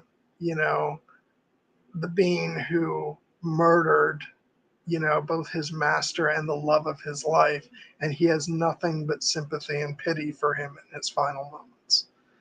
It's just, I mean, what a character. No, and also, we've mentioned his name, but let's just give him his full due. Like, Ewan McGregor as young Obi-Wan Kenobi, he was always, like, beloved in this role, but it is worth repeating just what a triumph of, not necessarily recasting, because obviously he's, from, like, he's playing Obi-Wan at a younger age, but, Alec Guinness as Obi-Wan Kenobi in the original trilogy is one of the greatest performances in all of Star Wars, and a defining role. Obi-Wan is in those movies is very much the mentor figure, the wise Jedi Master. And playing him at a younger age was going to be a unique challenge for any actor. And the fact that Ewan McGregor stepped into the role, and Star Wars fans are just like, yeah, that's Obi-Wan. That's the character. He hasn't gone through all the life experiences yet, but this is the same guy. It's, he understood what it was to play a younger version of who in many ways was what we originally defined the idea of the Jedi, back in the original trilogy. When we think about what Luke is trying to aspire to in the original trilogy, it is Obi-Wan. Obi-Wan is the one who kind of set the stage with his speech about, for over 1,000 generations, the Jedi Knights were the guardians of peace and justice in the Old Republic. And he embodies that that idea for us, and for us to see Ewan McGregor like essentially getting to that point throughout the prequel trilogy and starting his journey here. It's a phenomenal performance. Yep. Just want to say goodbye to Guilty Undertaker. Thank you for joining us. And yeah, no, it's and the yeah, you said it, the journey, you know, that Ewan has gone on, and the journey that we've gone on watching him, you know, it's just amazing. I'm really happy that he got to do you know, the Obi-Wan Kenobi series, because it was just like the perfect time to do it. And you know, hopefully it's not the last we see of him in the role, but I'm grateful that we got that at least. I want to switch gears now and go over and talk about the Queen of Naboo. Yes. Um, which is a complicated thing to talk about, because who is the Queen of Naboo at various different moments? Is this me just shoehorning Keira Knightley into their conversation? Maybe. Um, but for those of you who have read, uh, you know, E.K. Johnson's, you know, the novels about Padme and Sabe, because I think they really are co-leads of those books. Um, you know, it's who Queen Amidala is kind of depends on who's playing her at the time, and yeah, I know, shocking. So, but I just want to give her a due, because I think that despite the fact that Kira doesn't actually remember what role she played in Star Wars, like she actually does get a really Yeah. substantial amount of time, you Yeah. know, as the character and portraying the Queen as well. But let's start with the the actress who actually plays Padme Amidala, the amazing Natalie Portman, who like I don't think I'm shocking anybody here. Was there like, you know, were there any of us watching this movie who did not fall in love with Natalie Portman um, watching this movie? I do want to focus on, you know, she gives an amazing performance, but just gotta get that out of the way. Like, I was a 15-year-old kid, and I was just, Yeah. you know, spellbound. Yeah. I mean, I will be upfront with it. You know, Natalie Portman as Padme Amidala was my first, you know, cinematic crush, shall we say. Like it was I was again not that much older than little Anakin in the movie. I was 10 years old when I first saw the film. And when Padme came onto the screen as Padme, not behind all the, you know, the makeup and regalia of Queen Amidala, um, I had a moment in the theater that I vividly remember to this day, where I literally felt my jaw go slack and my mind go blank, and the thought that burned into my mind at that exact moment that has always stayed with me was just, and I quote, "Who is that girl? She's so pretty." and I have never lost that. You know, if I ever were fortunate enough to meet Natalie Portman, I'm pretty sure I would have that same reaction now, even 25 years later. But I don't want to diminish it down to just that, because obviously she Yeah, is stunningly gorgeous. But the reason that I love Padme as a character and have continued to adore her throughout these past 25 years is because she is a strong and fierce heroine who is in many ways, I feel, the true lead of this film, because she is the leader. She is the queen of a planet that is under siege from the forces of darkness that are trying to so like not only take advantage of her and her people, but to, you know, usher the galaxy and itself into darkness, and she stops that. This 14-year-old girl, which needs to be, reinforced. Like, Natalie Portman was slightly older when she played the role, but Padme herself is 14 in this movie. You would not know it to watch her, because how many 14-year-olds do you know who have this level of poise and strength of will to not only like lead her people in a revolution, but to kind of define that vision of what it is to re, you know, be a compassionate and out like leader and reach out across the divide that had separated her people from the Gungans, and to call out the supreme chancellor of the Republic for his inaction. It's astonishing. And also she's just a badass. Like, when she takes back her palace, it's like thrilling to watch her actually stake that claim. And the duality of her, as both Queen Amidala, this very regal, figure, and as Padme Amidala, the very much more grounded human woman who is like feeling her way through it in these moments of anxiety and doubt. Like, it might be easy to separate the two characters, but they are very much one and the same. Even when she ultimately, it's Sabe impersonating the queen. This is the role that makes Padme like such a revered figure and such an important figure in Star Wars, because, again, not to diminish her, down to the fact, that she's Luke and Leia's mother, but like, she's Luke and Leia's mother. And this is why it's so important, because when we see this woman like leading this revolution, we're like, there is the compassion and the empathy that will allow Luke to save Vader.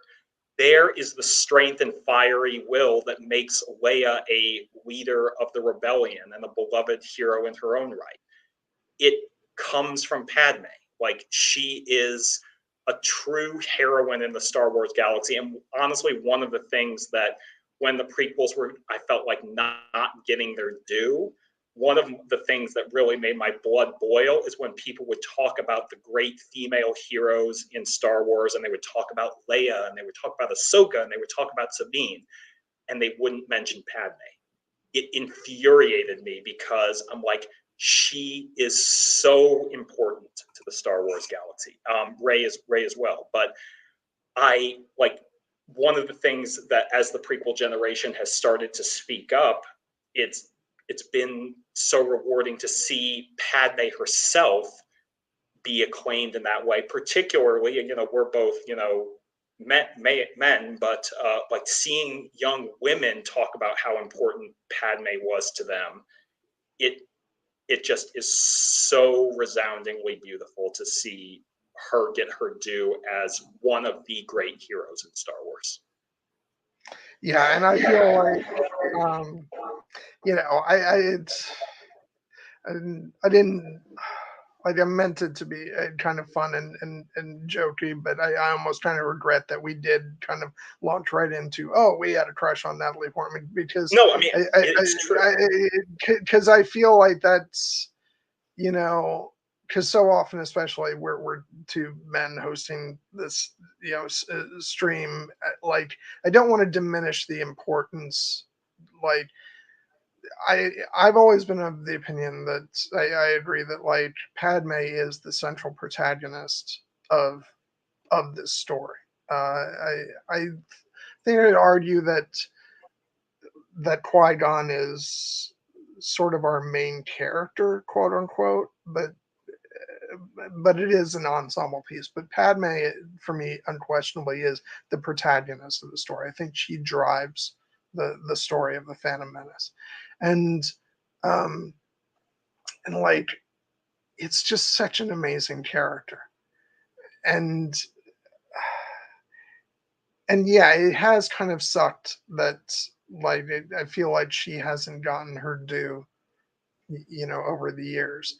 And it is one of those irritating things where, like, they actually did pay tribute to her in the Obi-Wan Kenobi series, but we still didn't hear her name. And it's like, I really want to hear her name in modern Star Wars. Um, so yeah, I'm still waiting for her to really get the due she deserves, and maybe some of it is related to, you know, the way she goes out in Revenge of the Sith, which, you know, is unfortunate. I don't have the hatred of it that I know some people do, because I feel like ultimately Star Wars does sort of traffic in a lot of, like, you know, fairy tale story elements, and, you know, and so when you sort of, the idea of, you know, losing the will to live or dying of a broken arm makes sense in that context, but I also understand why people don't like it. But I feel like it did kind of overshadow what an amazing character this is, and like her legacy is amazing. uh, and I just wish that that was acknowledged more. And I will say what you were saying about uh, her being, you know, the fact that she's Luke and Leia's mother. I feel like, you know, intellectually from a story point, we know that, but one of the first times that I really felt it was in the Obi-Wan Kenobi series, because of the fact that a young we get a young Luke too, but we spend much more time with young Leia, um and there was just something about seeing this new take on Leia, and the fact that it's when the character's younger. I was like, oh my god, this feels so much like Padme and Anakin's kid.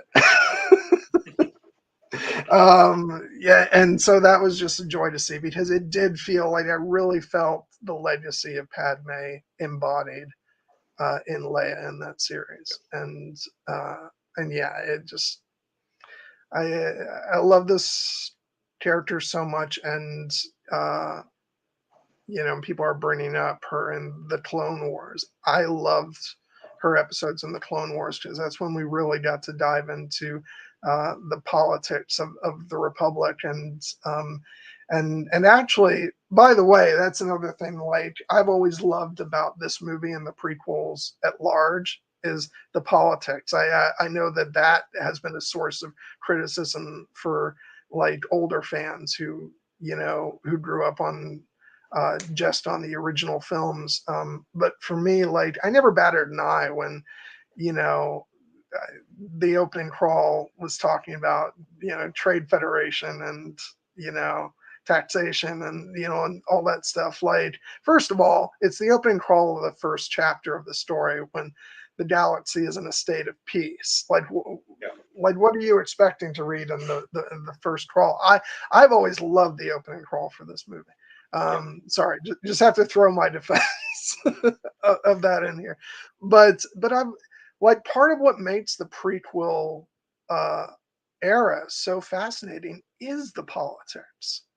The fact that the story is so much more complicated, you know, as a result of that, which we don't get in the original movies. But I feel like there's been such fertile storytelling ground, because, like, the entire Clone Wars Yeah. is rooted in politics, and, you know, and about, you know, planets, you know, separating from the Republic. And, you know, it's just, I've always found it really fascinating. And I know, like, Lucas was drawing a lot of parallels with, like, real world politics and stuff like that. And but, you know, as a kid, I didn't know that, but I just found it really interesting, especially how Palpatine would use something like the inciting incident of this movie, of the Trade Federation, and them putting up a blockade and doing all that. Like, this is like how he begins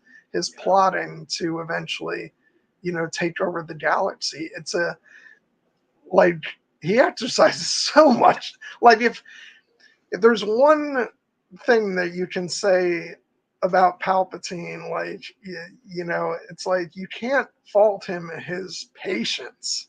Yeah. You know, like he is extremely patient in like letting everything come together, and and I don't know, I just always found that really interesting. Yeah, no, I mean, Palpatine, one of the reasons he is such an effective villain, particularly in the prequel movies, is he is a master planner and a master manipulator. And he is he is the Phantom Menace, you know, that is who the title is referring to, at him and, you know, the return of the Sith as embodied by Palpatine. And he, you know, in most of this movie, he is, you know, kind of, you know, we kind of have the duality of him in his Senator Palpatine garb, and then also as Darth Sidious as kind of the malevolent figure on the outside. But they are in fact one and the same, and you can see that as you proceed through the movie. And it really can't be overstated that ultimately, yes, Palpatine wins at the result of the prequel trilogy. He ultimately is able to bring about the downfall of the Jedi and downfall of the Republic and the rise of the Empire.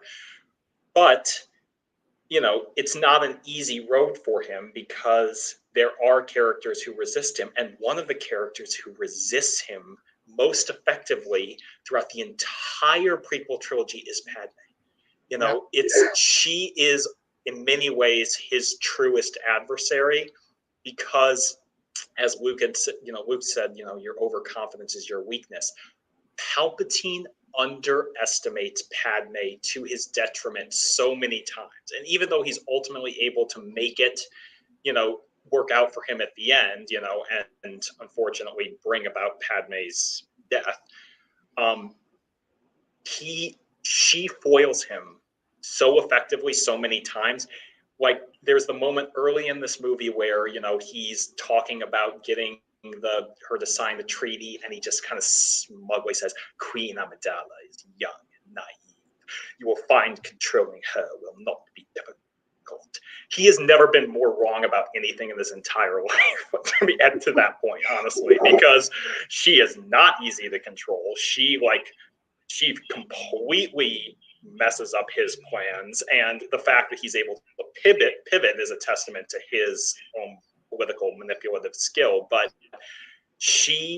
it really can't be overstated. You know, Padme wins at the end of this movie, and even though Sheev ultimately still gets what he wants and being elected chancellor, his original plan failed because Padme foiled him. You know, he did not count on her ingenuity and her resilience and her strength of will.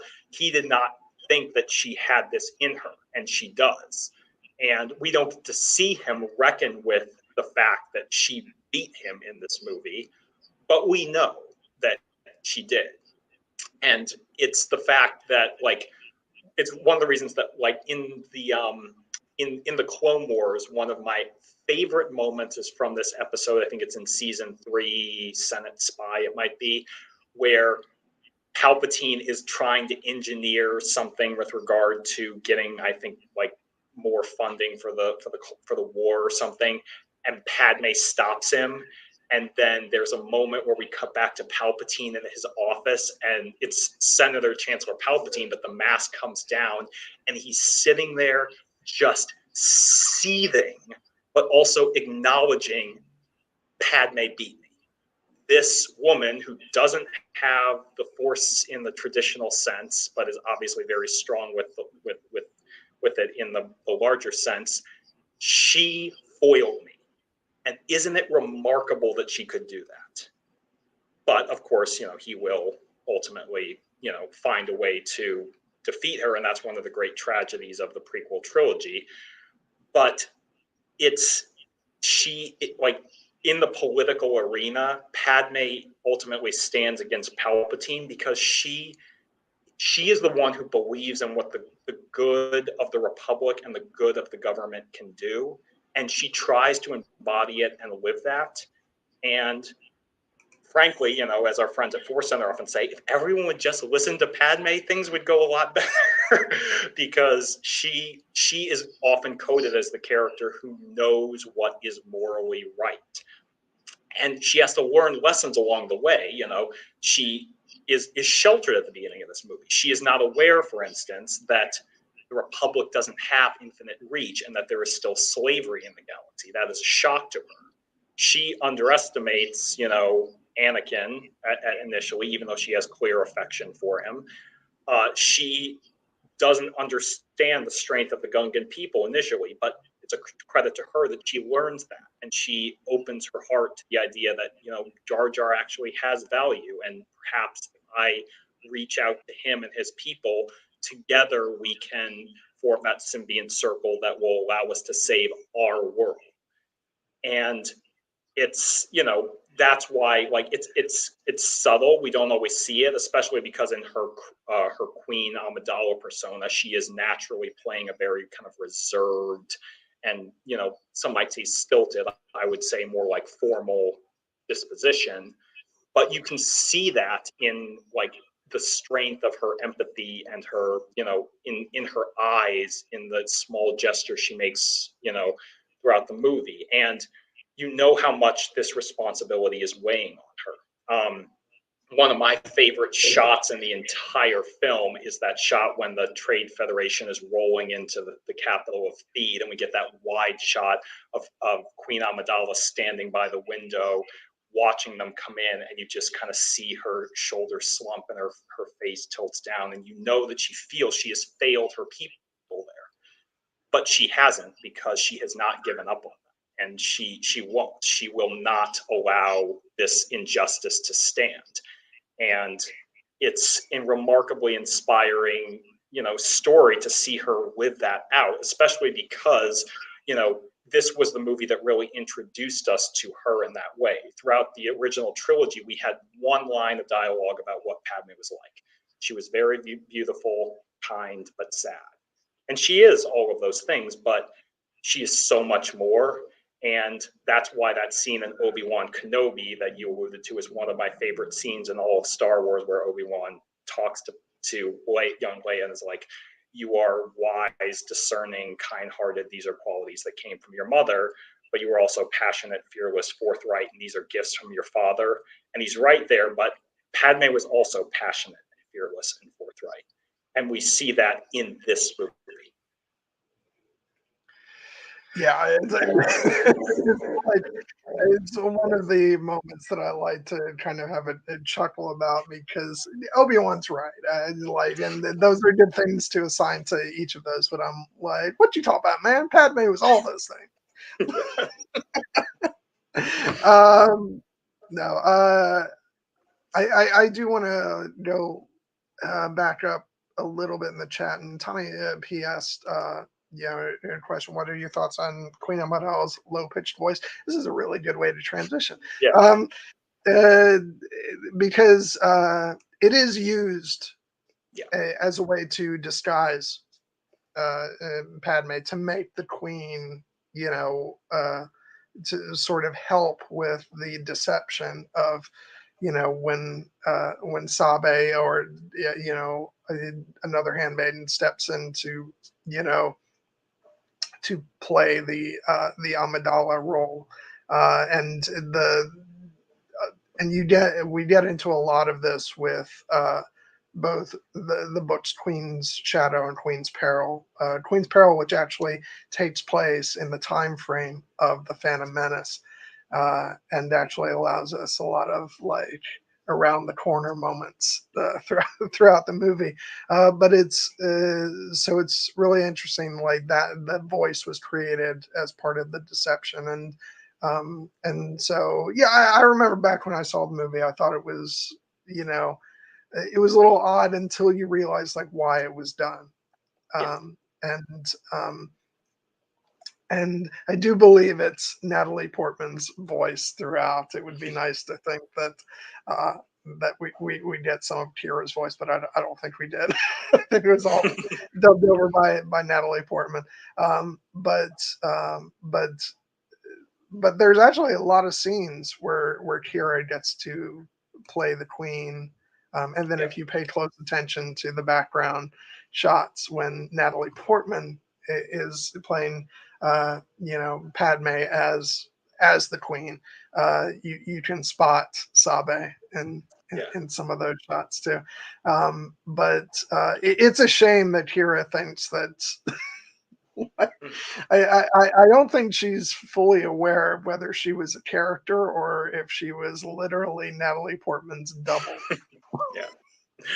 Which, like, I feel like I just want somebody in the know to like sit down and have a conversation. Like, no, not only were you a character in the film, but like there's comics and books Yeah. that are devoted to your character, and that character is amazing and a badass. And you should come back to Star Wars. Yes. So No, I absolutely like. Yeah, I love Keira Knightley as Sabe, and obviously her character has been built out more in extended canon material. But she's actually great in this movie as well because she is doing the performance as Queen Amidala in those scenes. And as Tommy P points out in the chat, you can tell which scenes the Queen is Padme or Sabe. Like now, me having seen this movie, 100 times, yes, I can tell which scenes. Okay, this is Natalie Portman as Queen Amidala. This is Keira Knightley as Queen Amidala. But when I first watched this movie, I didn't know. I didn't know this. I actually think that it's like very effective, like the fact, and yes, the fact that like as our friends in the Slack will tease us, they do bear a resemblance, but like it's a performance quality that like they are embodying in portraying these roles. Like Natalie Portman is Padme and Keira Knightley is Sabe, and together, in many respects, they form Queen Amidala. Obviously, it ultimately is Padme who is the one who holds that position, but she trusts Sabe with her life, and it's and they have a real bond and a real friendship, and we don't get to see a lot of that like directly on screen, but we get little hints of it because, like, for instance, one of my absolute favorite little moments in this movie is when they're on the Naboo starship after escaping the Trade Federation blockade, and R2D2 has just repaired the ship and saved it, and it's Keira Knightley as Sabe playing the Queen there, and she says he is to be commended, and then Sabe as Queen is like, Padme, clean this droid up as best you can. It deserves our gratitude. And she has a little smile, and you're like, did you know that this is Sabe? Like, she could have picked any of the other handmaidens, but she's like, I'm playing Queen right now, so I'm going to make my friend, the actual Queen, go clean this droid, and I'm going to have a little chuckle about it. And Padme, to her credit, does it with good spirit, but it always makes me laugh. Yeah, like if you guys, if any of you guys like even remotely like Padme as a character, and if you are big Keira Knightley fans like we are, then I'd say definitely pick up E.K. Johnson's trilogy of books, Queen's Shadow, Queen's Peril, and oh god, what was the last one? Queen's Hope. Queen's Hope, which it was originally going to be called Queen's Gambit, but then something came out that took that title, and it seemed a little weird to go with that title. But no, those books are amazing, and just really show it fleshes out their relationship, um, and I'm on Tumblr a lot, and let's just say that those, like, I mean, the movie inspired this in fans way back when anyway, but let's say the books have really amped up what's affectionately known as the Sabadala ship online. But yeah, Wheezy, no, that is absolutely a bad idea. There is no universe in which I should be writing a letter to Keira Knightley, because that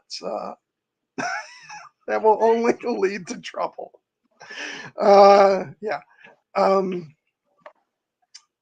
but no, you mentioned about that moment where where Sabe has Padme between R2D2. Yeah, it's like, especially after you read those books, you're like, oh my god, that is hilarious.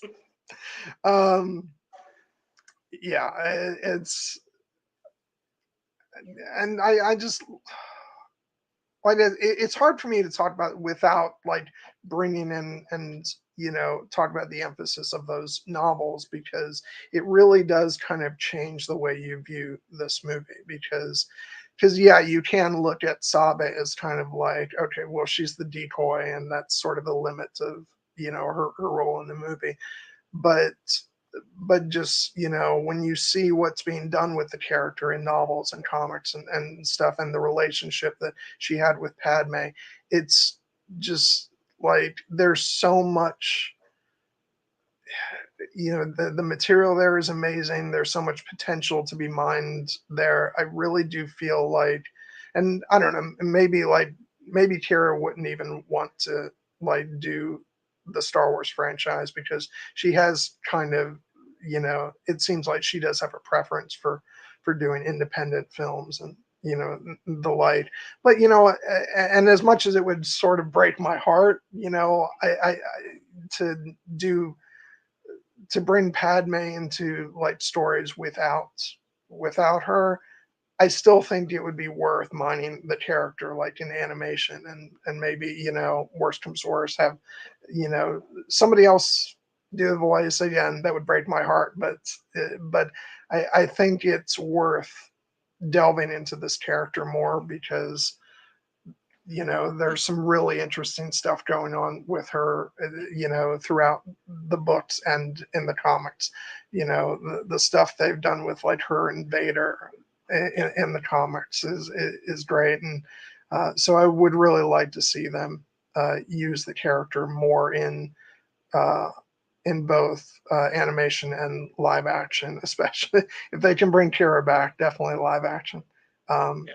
But yeah, and I will say also, by the way, uh, just gonna say, final close up of the movie. Uh, who's in that shot? Oh, forget Ewan McGregor. Look Yeah. who's off to the left. Uh, that's the most important. It is really the most important shot of the movie, I feel. Yeah. No, it is nice to be able to actually see Kira in that scene, because as you said, she is ultimately playing her own character in Sabe, and it's um, I think her performance is incredibly valuable, and I would love to see her return to Star Wars at some point. But even if she doesn't, her legacy is secure. I've talked about the fact on other Knights of Kira streams that we've done. This is not an official Knights of Kira stream, but it kind of is, because It's she turning is. into one. But I that like this was the first movie that I ever saw Kira Knight in. I didn't realize it at the time, but now going Well, back, yeah, I joked when we did the watch party in the Slack a couple of years ago that like I was so I was falling in love with Natalie Portman seeing this movie. Little did I know that Kira was hiding in plain sight. Oh God. Yeah, no, they're both outstanding performances by very beautiful actresses. But it's I just love the duality of Queen Amidala in this specific movie is one of the elements that makes the character unique and special. Because going forward in the trilogy, ultimately Sabe unfortunately isn't in the other movies, and Padme takes on a much more public facing persona as herself, as Senator Padme Amidala. So it's that the duality is unique to this movie, but I think that it actually is very, one of the things that makes the performance so interesting, and it's badass to see them both fighting, in that final sequence, both fighting to liberate their home world, and like that moment when they're facing off against Newt Gunray, and he has Padme captured, and he's like, "You're a little insurrectionist," and then all of a sudden Sabe emerges, and she's like, "Viceroy, your occupation here has ended," and he's like, "After her, this one's a decoy." But he And is so wrong. She sells it in that moment, but Padme's line delivery with "Now, Viceroy, though. we will discuss a new treaty." Oh, I so love good. that. It's so badass in that moment. Like it is like if you put that line through the translator, what she's actually saying is, "Get the fuck off my planet, you asshole." But you know, she says it more formally because she's Padme. But yeah, there are so many great moments. This is a little bit different, but one of my absolute favorite moments of just acting in this movie is the moment where when at the pod race, Padme learns that Anakin has never even finished a race, and Kitster is like, "Finish the race? Of course, you never won a race, not even finished." And Anakin's like, "Kitster's right, I will this time." And Qui-Gon comes up, it's like, "Of course you will."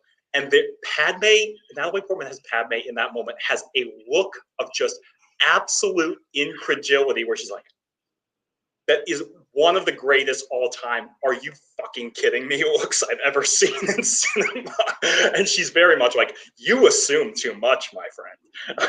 I know that you are. You do not know how unhappy I am about this." But Anakin ultimately comes through. So good on him. Yeah. Yeah, she just does such. I'm looking for. Um, Hold on. Yeah, I was looking for a picture, which I didn't upload, but yeah, no, it's she is really funny in that scene, and I do want to put up this picture, which just you know. At the end of the movie, which like it's as if Lucas is like, "Yeah, all you young boys who have just fallen for Padme and Natalie Portman in this movie. We're gonna seal the deal with like Oh, I love the this. most amazing smile in the world."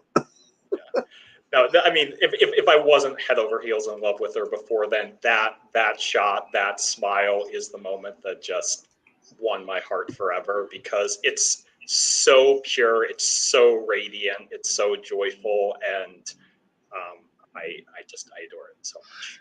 I adore her. Oh, yeah. Okay. um, and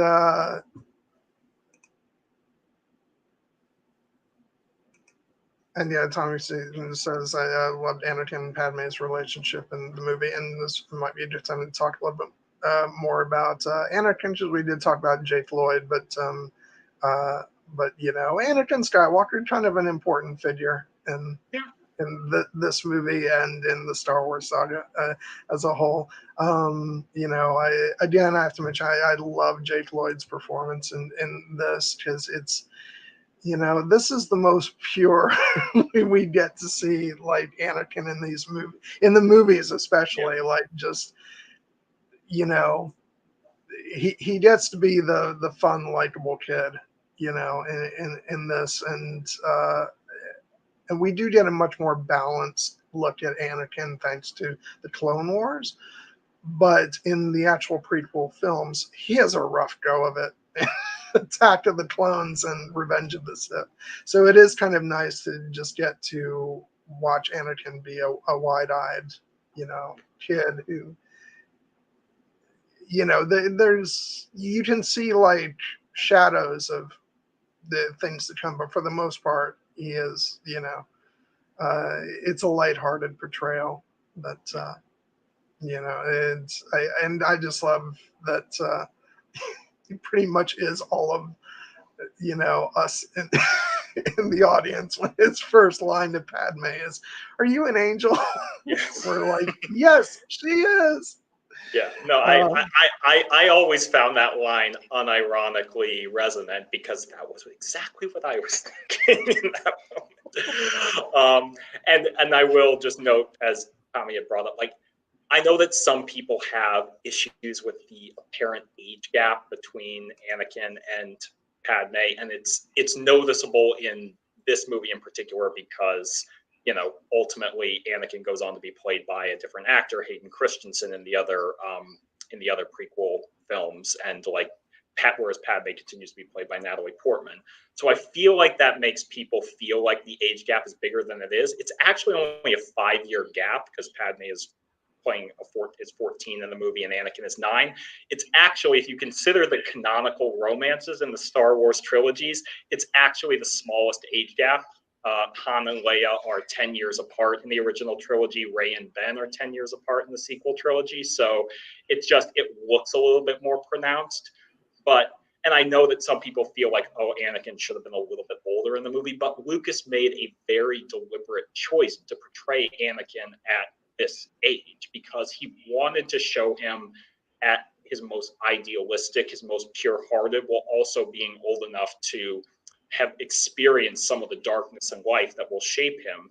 And it is also the fact that, like, the fact that Anakin ultimately is separated from his mother in this movie, and that ends up being a defining trauma of his entire life.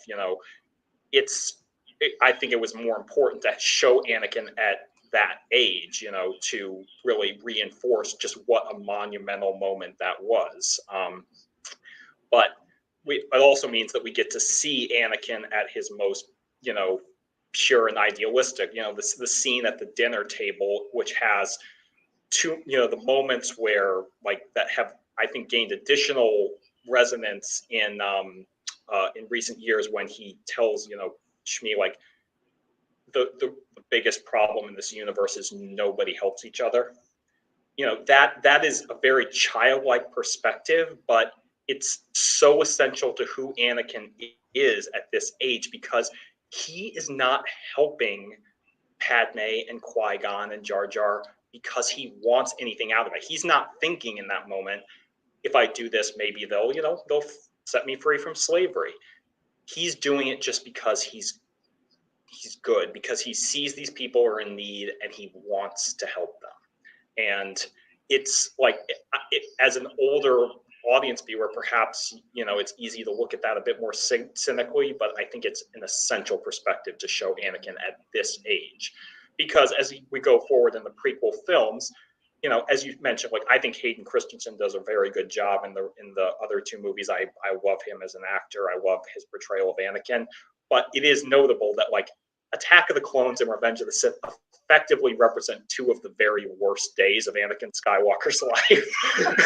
So, the day he loses his mother and the day he, decides to turn to the dark side. So I would say that that's probably, it's not a fair representation of the man that Anakin is. In fact, actually, this portrayal by Jake Lloyd is the true heart of the character, and it's one of the reasons why it's so tragic that we ultimately know what he will become. There's a reason that one of the most iconic imagery of all of the Phantom Menace is the shot of a young Anakin Skywalker on the poster with Vader's shadow, because that contrast is essential. Yeah, it's I've always felt it really was a shame that, like, although not anymore, because Hayden's gotten more to do with Anakin as a character now, but for a long while I thought it was a shame that Hayden was kind of burdened with playing the most difficult parts of Anakin's life. He got to play the moody teenager, and then Anakin right before he turns to the dark side. Like, not exactly a great way to, like, garner audiences' sympathies. And like, I had seen Hayden Christensen in other things, from around that time, and he was actually doing good work. I just, like, he got, like, first of all, he did exactly what George Lucas, brought him on to do. He played the role as written, and also, like, all the actors were kind of struggling a bit because there was such a huge use of green screen, especially in those, uh, in the second and third films, and that wasn't, like, that was still a relatively new thing to be doing that much work in front of the screens. Like I've always said that Ewan McGregor came off the best in the prequels, especially the later two films. But like, so I remember I was thinking about that, and before Obi-Wan Kenobi came out, I'm like, if he was that amazing as Obi-Wan, then when they were all having to deal with getting used to this new way of doing things, I could only imagine how great he was going to be as Obi-Wan with the technology they have now, which makes it better for actors, and the fact that he's lived with the character for so long, and and I was rewarded with that because, oh my God, he blew me away in the series. But anyway, back to what I was saying. So I always felt like, it was unfortunate that, Hayden got a lot of hate from, a lot of, but he also got a lot of love, and we're seeing that now.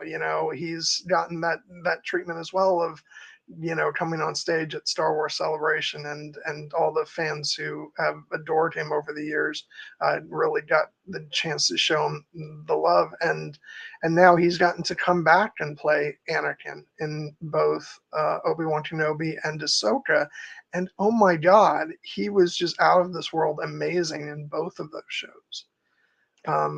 So it's been really nice to see him, sort of, reclaim his place, in the saga as well. And I really love that we got to see him play Anakin, uh, in with like the knowledge of the Clone Wars. I'm getting a bit off topic. We can save like the Hayden talk more for, in 2 weeks when we talk Attack of the Clones. But yeah, what I was getting to is the fact that Jake Lloyd got to be unburdened from all that. He actually got to play an Anakin that people just could instantly fall in love with, and yeah, I thought he was so adorable throughout this movie. I love the part where, they're they're committing the subterfuge with Watto, telling him that Qui-Gon, won the pod in a game of chance, and Watto talks about, he smashed up my pod in the last race, and he goes, it wasn't my fault, really. I actually saved the pod mostly. I just like. I don't think Jake Lloyd got the credit for his comedic timing, in this movie. He's so good at that. No, he is awesome at playing those moments that are very truly moments that you would see in a actual 9-year-old boy in these extraordinary situations. Obviously, Anakin is special. He is the chosen one.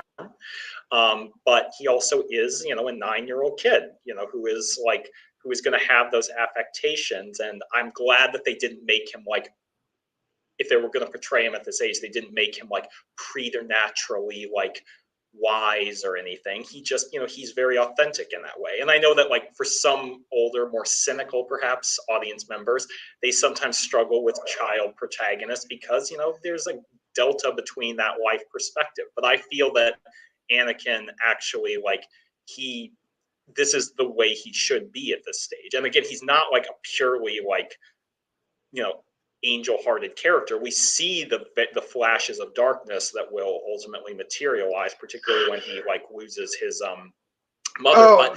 But what I was just gonna say is, and also when he flashes, those looks at Mace Windu. There's some foreshadowing right there. Mace, you should have been paying attention. Yeah, no, Mace probably could have. All of the Jedi probably could have stood to be a little bit kinder to Anakin. Like, even if they weren't going to train him, the fact when he's like, how feel you, cold, sir? Like, no shit. He was born on a desert planet. Get the man a little sweater. But I do love like the moments of just pure unbridled like optimism and childlike joy, like that have become moments that were perhaps parodied in some respects, but are now I think more unironically appreciated, like his famous, now this is pod racing, or I'll try spinning. That's a good trick. You know what? He's right. Spinning is a good trick.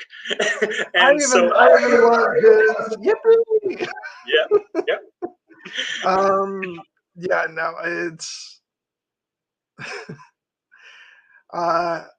and yeah, no, he has a lot of great moments. I love when he gets the pod started up, and he's like, and it's a combination of like the moment and the John Williams music, and he's like, it's working, it's that always felt to me like sort of a spine tingling moment. I always really liked that, and yeah, no, it's yeah, Qui-Gon told me to stay in this cockpit, so that's what I'm gonna do.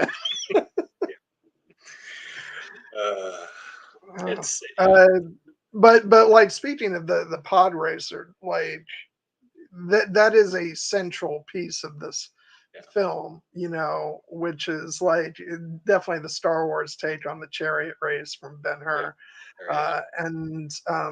And I will say, I this is the point where I was very I enjoyed seeing the Phantom Menace in theaters a couple weeks ago, but the one thing that like I felt better about when I watched it today at home, getting to watch the theatrical version, is I do miss the original version of the pod and the whole pod race. I've never really cared for the sort of extra moments that were thrown into the DVD release and then every subsequent version. I feel like there's a great balance that Lucas struck with the whole sequence as it originally was, and I was just sitting there watching today, and it was just like I had a big grin on my face the whole time. It is such a fun sequence, and just those views that we get from from like inside the pod racer, and there's a reason why that video game was so amazing, because it placed you right in that position, and just I love every beat of that, from like the little moments of like the Tusken Raiders shooting the pods, to then the Jawas Utini. It's just, it is so much fun, and one of the most visually spellbinding sequences ever done. Like, back to what I was talking about before, about how I never thought about the effects when I saw this, as when it came out. I was just experiencing the story and the world, and so this is one of those sequences that's always been like, how did they do this? It just it's always been like one of my favorite sequences of like any movie. It's just like, if Duel of the Fates is like the intense, heart pounding, like, oh my god, what's gonna happen, the thing, then the pod race is just the unfiltered fun, section of the movie, that like, yeah, it's incredible. No, I when I watch the pod race, like sometimes when you watch a movie and you're loving it, like you'll start to smile, like, and you're aware that you're smiling. Like when I watch the pod race, like the smile creeps on under my face, and then it just never leaves it for this entire like 10-minute sequence, to the point like I don't even realize I'm still smiling, but I am, because I'm just having this much fun. The only moment when my smile turns upside down into a frown is when we lose poor Rat's Tyrell, which I feel obligated to call you out for your monstrous lack of empathy. All right. People don't understand the context of this if they're not Force Center listeners, but no. Like, I love the folks at Force Center, but they committed a sin when they voted for this nobody's death over Qui-Gon Jinn's death as like best death of the movie. I guarantee you, nobody watching this knows who Rat's Tyrell is. They're like, who the fuck are you talking about? And I know. I'm not even gonna dignify. I'm not even going to dignify this with pointing out who it is. I'm not, okay? Because like You it's just some nobody in the pod race. All right, that's all. you That's all you need to know. you are a monster. I do think that they that the Force Center episode where they all picked Rats Tyrell was probably done a little bit tongue in cheek, but I do think it is a legitimately sad moment. And if you can look Rats Tyrell's poor widow and his children in the eye and still say that you feel nothing when he screams and erupts into a ball of fire, then perhaps we can say this safely that you have you have lost your soul. But I think that it's funny. I'm teasing you. It's obviously not the most emotionally impactful death. It's just it is like This is my message to his widow and child. No,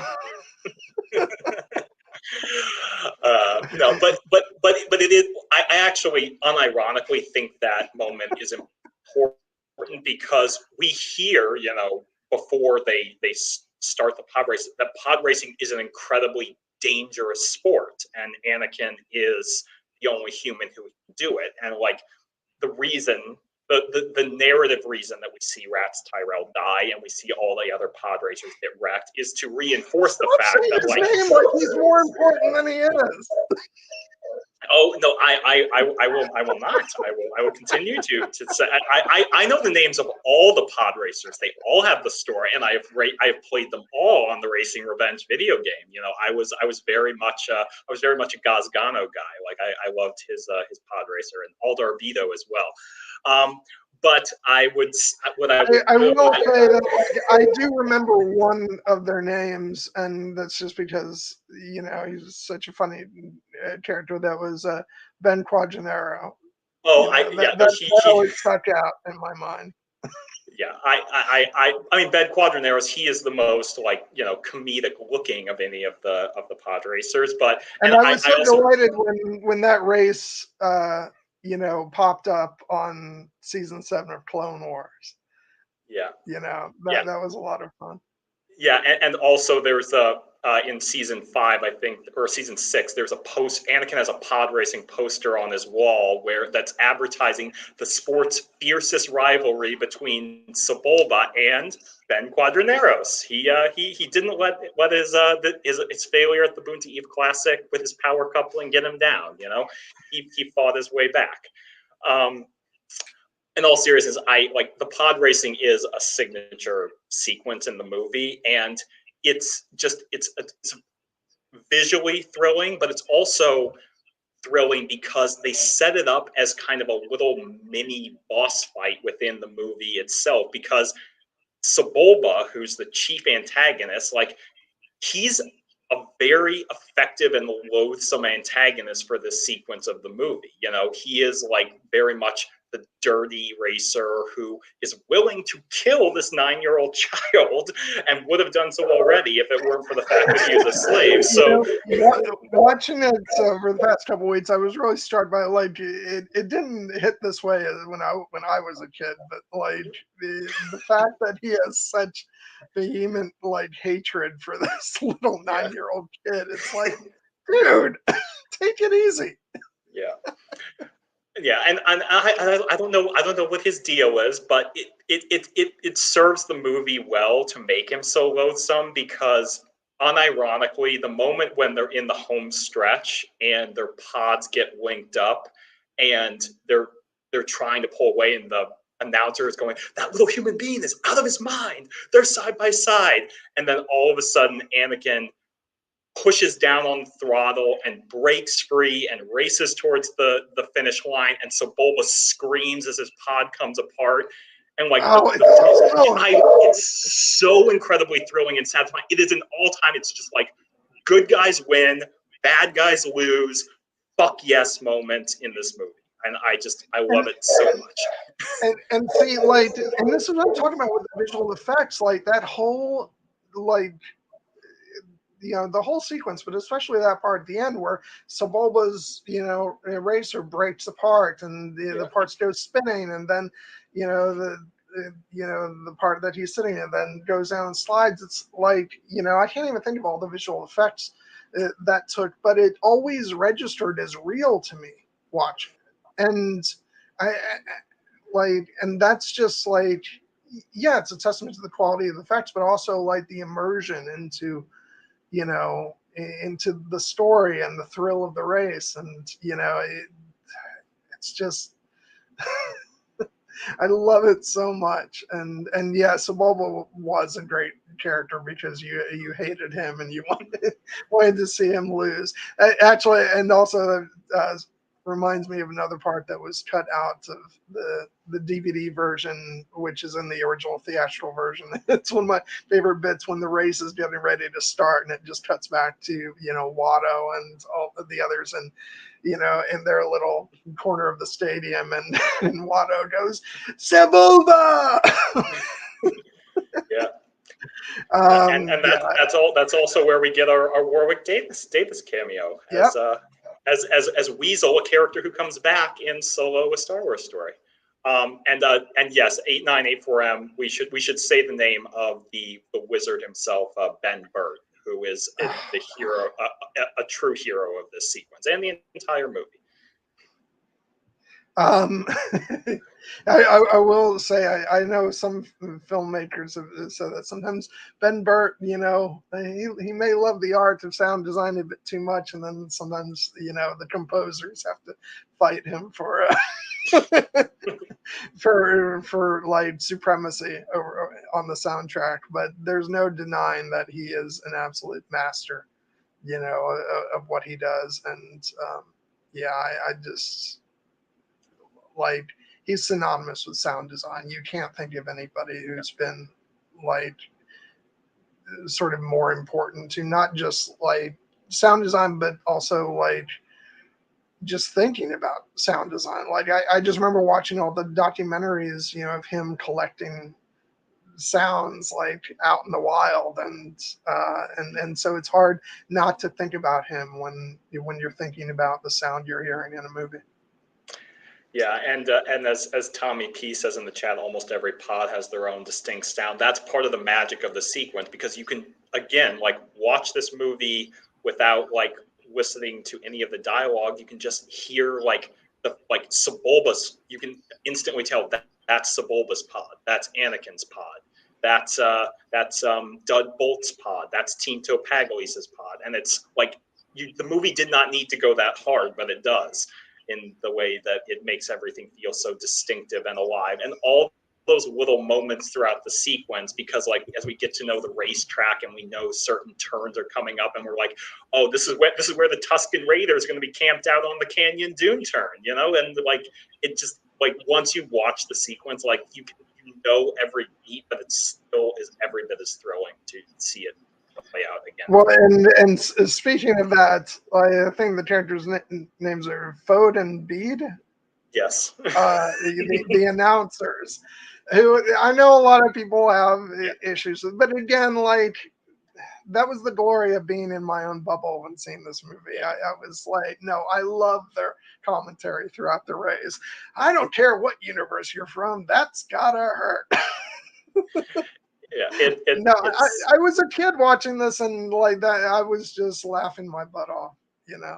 So yeah, and I know that they're perhaps a bit anachronistic, but I do enjoy them in the sequence. I also, like, at the time I was watching this, I was a big fan of the show Whose Line Is It Anyway, and Greg Proops was a cast member on that show, so I always when I hear his voice, I'm always like, oh, I miss that. It's I do agree that, like, at certain points they can be a little bit over the top, but it's also just a cool design that there's a two-headed alien, that one head is commenting in English and one is commenting in Huttese, and they're part of what makes the sequence, special, even if they, like, again, are probably a little bit, they dial it up 11. Yeah, I think I was still young enough to where that, like, it just worked for me. I wish I had been still a couple years younger, when we got to Attack of the Clones and C-3PO's like comic asides throughout the end of that movie. But I will be talking about that definitely for Attack of the Clones. But yeah, no, it just. I was trying to think about other stuff throughout that sequence. Oh, well, like maybe one of my favorite bits from the whole movie is with the oh god, what are they called? The pit droids. Oh yes. Just the maniacal laughter, when one of them goes through the engine. Yeah, that is and it's all the more funny when you go back and listen to the announcement. He's like, Odie Mandrell and his record-setting pit droid crew, but then they're like bopping each other on the head, and you're like, this isn't going to go well. And then of course when he gets sucked through the engine and then he comes out of the other side like, woohoo! It always makes me laugh. And so I loved seeing the pit droids return in the Mandalorian. Yeah. Like that's the thing. Like people get all excited about all the like sort of the original trilogy references and the Mandalorian stuff. But my heart leaps at all the prequel stuff we get in that show. But yeah, no, I love this sequence so much in the movie. It's just so thrilling, and yeah, it comes like right in the middle of the movie, and it gives you that the high that you need, Yeah. at just the right time. And but also, we've been talking about all the stuff with the race and stuff. I love all the stuff too with Qui-Gon and in the sequence, like before the race gets started, when he says, feel, don't think, use your instincts. And he says, may the force be with you. And then the John Williams music just wistfully plays in the background. And then there's a moment later on when things are getting really tense towards the end of the race, and it just shows this close up of Qui-Gon as he just sort of turns his head, and it like, he's a bit on edge, in that moment, because he trusts in the force that this is going to work, but yeah, he's a bit worried. Yeah, and I love that because it is like very clearly like a crazy thing to do for him to bet essentially their entire future on this kid who's never even finished a race. But that is the power of, Qui-Gon's belief and certainty and being in tune with the living force, that you never feel like, even though you're right when like you're with Padme when she's basically like, are you sure about this? Trusting our fate to a boy we hardly know. But we do, because Qui-Gon believes it with such certainty, and Shmi has such faith in the Anakin, and Anakin has such faith in himself, that like it instills that belief in me watching it. Like, even though like I knew like narratively, yes, Anakin's going to win this race, but like I feel it even before that, just to the idea like, yes, this kid can do this, and he does. Well, and it's like it's so great, and maybe part of this was because I was younger, and knowing something's going to happen is different from like believing it or feeling it. But this movie does such a great job of like, even though sort of that certain beats in the story have to happen, and even to the point where I knew Qui-Gon was going to bite the dust at the end of the movie. But the movie does such a great job of still having all this tension within those moments of like, that Anakin's got to win the race, but you're still on the edge of your seat, and you're fearing that it's not going to happen. And then with Qui-Gon, like, I even though I knew that the movie was going to end with his death, I wasn't believing it until it actually happened. And I swear, I saw this movie about like, I want to say like 8 or 9 times in the cinema. Yep. And every single time I watched this, I kept like hoping and praying in those final moments that, like he was going to do a different move. and he wasn't going to, get killed. And, oh God, the joys of being a kid and believing that the outcome of a movie is going to change. Yeah. Oh God. Yeah. While we're on the pod race, let's talk about another digital character for a moment, Watto, who, Yeah. is another character that I just love. Um, I don't have anything else, but credits will do fine. No, they won't. Credits will do fine. No, they won't. What, you think you're some kind of Jedi waving your hand around? Yeah. Oh God. Yeah. Watto's great. Yeah. I have like, I mean, Watto is not a good character, but he's a fun character. Another like fun like mini antagonist in this movie, and it's another thing that like for the way that the time that this movie was made, like if this were the original trilogy era, this character probably would have been a human or a character in a mask. The fact that George Lucas had the technology, he's like, no, he's going to be basically a flying blue pig alien. But he, and with a very like, distinct personality, like that is part of what makes him, this entire sequence memorable. And also the fact that, he actually is a thematically important character as well, because when you listen to George Lucas talk about like the path to evil in his Star Wars universe, and like the dark side, and like what's kind of at the root of it, one of the things he always talks about is greed. And Watto is greed personified. He is like very much an amoral character, not just because he's a slave owner, but also because he is a degenerate gambler who like is living for the thrill of winning and being able to take things from other people through these bets that he keeps making. And that's why it's so satisfying that like Qui-Gon recognized that, and he's like, greed can be a powerful ally if you can use it against the people who are wielding it this way.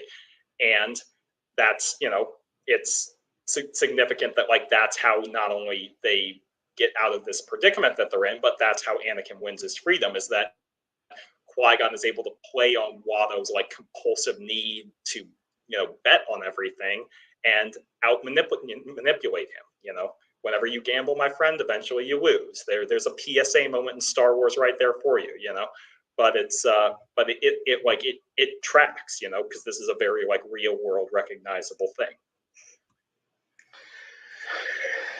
You might want to only think about. Thank you for joining us. Yeah, thank you. Surprise, surprise. As usual, we're going long. Yeah. We were always. Yeah. Yeah, no, Watto's a great character, and I'm glad we got to see more of the Toydarians in Clone Wars as well. Yeah. And some better Toydarians. Oh yeah, no, it was funny because like they make sure to stress in the Clone Wars just what a noble and proud and like species the Toydarians are, and you're like, Watto fell on some hard times, man. He is not representative of most Toydarians, even though he's the one that we always are going to think of. Oh God.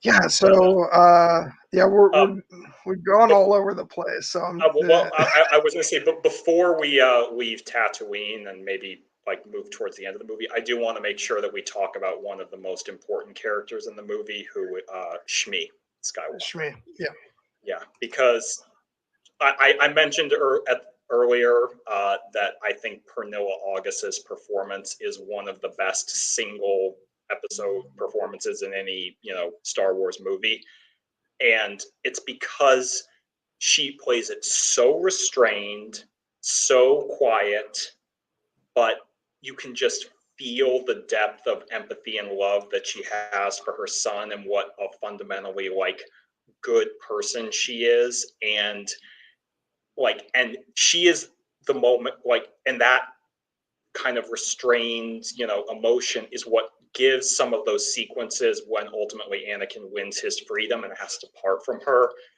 just the emotional weight that devastates me every time I watch this movie. Like when you listen to her and she says the lines like, you know, my place is here, my future is here, it is time for you to let go. And Anakin's like, I don't want things to change. And she says, but you can't stop the change any more than you can stop the suns from setting.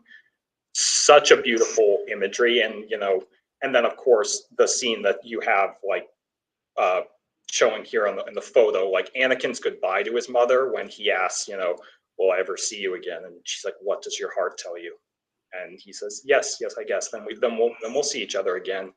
Now be brave and don't look back. Don't look back. I'm getting choked up just thinking about it. It's so good. And the way John Williams' music kicks in there, it's just, it's another one of those moments that just sends chills down your spine. Yeah, no, and like she's being so incredibly strong in that moment. It just, and you can see, you know, the effort that it's taking just to kind of remain strong and not just call for him to come back.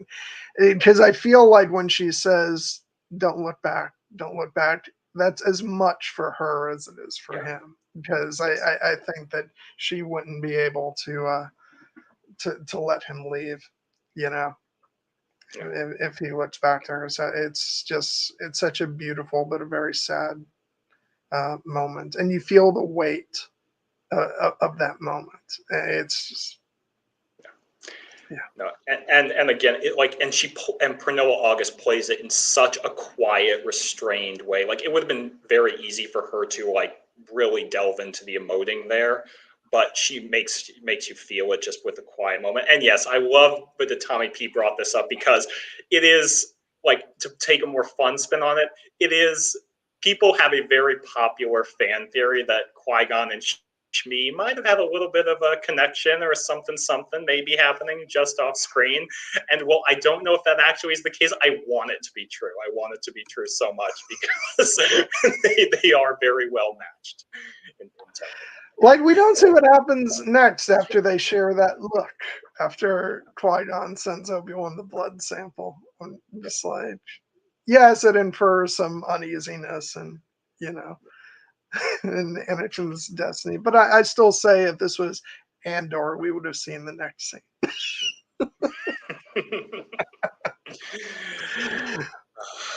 Oh, this is the special edition that we want.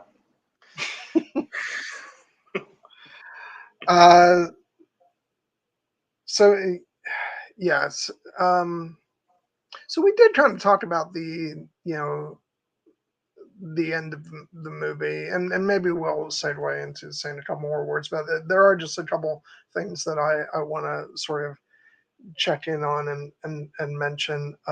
You know, it's when they go to Coruscant, you know, and we have talked about sort of the politics of that section of the movie, but I just want to shout out some people and characters. You know, he doesn't get much to do, but we get the incredible Terrence Stamp as Chancellor Valorum, and you know, he goes down as another one of those actors who's cast in Star Wars who unfortunately is underutilized, but he does exactly, you know, what the role calls for, and like, and just the fact that Terrence Stamp was Chancellor of the Republic, you know, it's cool. And a much, and whatever his faults, a much better Chancellor than Palpatine. Yep. You see him up there with Mas Amedda, you know, whispering in his ear, and Palpatine's like, "Enter the bureaucrats, the true rulers of the Republic," and you're like, "And on the payroll of the Trade Federation." I'm like, dude, Mas Amedda is on your payroll, so you are the one engineering this whole thing. But Terrence Stamp does.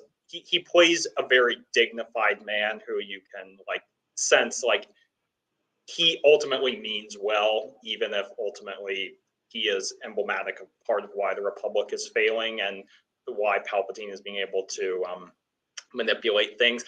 And I actually, even though Terrence Stamp, you know, he doesn't return in any other movies, I did love seeing him pop up again in that one episode of Clone Wars as Valorum. So And then, of course, we get members of the Jedi Council, which so many characters who have been fleshed out. We finally got more of Yaddle, Yes.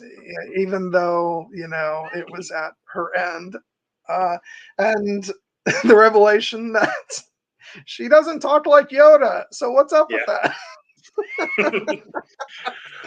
uh, Yeah, but and obviously the we also get Kiadi Munde, that's yeah. his name. Yeah. And but our two central Jedi that we see are Mr. Moody Jedi himself, Mace Windu. Yeah. Um, like I will say, thank God for the Clone Wars because I never, I was never a fan of Mace from from the films, but he does get like some great moments in the Clone Wars, and I actually rather enjoyed his character Yeah. on the show. But again, I just think we see him on bad days, Yeah. in the films, and it is just fun to see Samuel L. Jackson, Yeah. in Star Wars. Yeah, he like we have not seen his purple lightsaber yet, but it will emerge in the next film. I do love Mace. Part of it did come from outside content. Like I really adore the Legend novel Shatterpoint, which is told from Mace's perspective and really kind of informed my perspective on the character. In the movies, he is a bit more of the rigid rule following kind of Jedi. Um, with a darker edge, as we see in his confrontation with Palpatine in Revenge of the Sith. But yeah, it's a different kind of role for Samuel L. Jackson. He's very like measured and restrained in these scenes, and not the nicest. He could have definitely had a little bit more empathy for poor Annie, but this is one of the reasons why we see the Jedi, like council in this way is to show that they are becoming a little bit more of a rigid institution, even if their philosophy is ultimately true. And I do like that we get to see Yoda be a little bit more of the open-minded, even if he himself is part of that institution. He's the one when Kiadi-Mundi is like, like the Sith have been extinct for a millennium, and Mace like, I cannot believe the Sith could have returned without us going. Yoda's like, Hard to see. hard to see the dark side is. And of course, perhaps the most famous line in the entire movie when he has the speech, fear is the path to the dark side. Fear leads to anger. Anger leads to hate. Hate leads to suffering. I sense much fear in you. It's just a cool line, but it's also incredibly thematically important, and we see that path throughout every Star Wars movie. And yes, there's old puppet Yoda, which I'm sure you have thoughts on the fact that he's been replaced. Yeah, I purposely only got pictures with the original puppet, and I don't disregard people who say, well, the puppet had some issues, didn't quite look right. He's only 30 years younger. As so he's 870 instead of 900.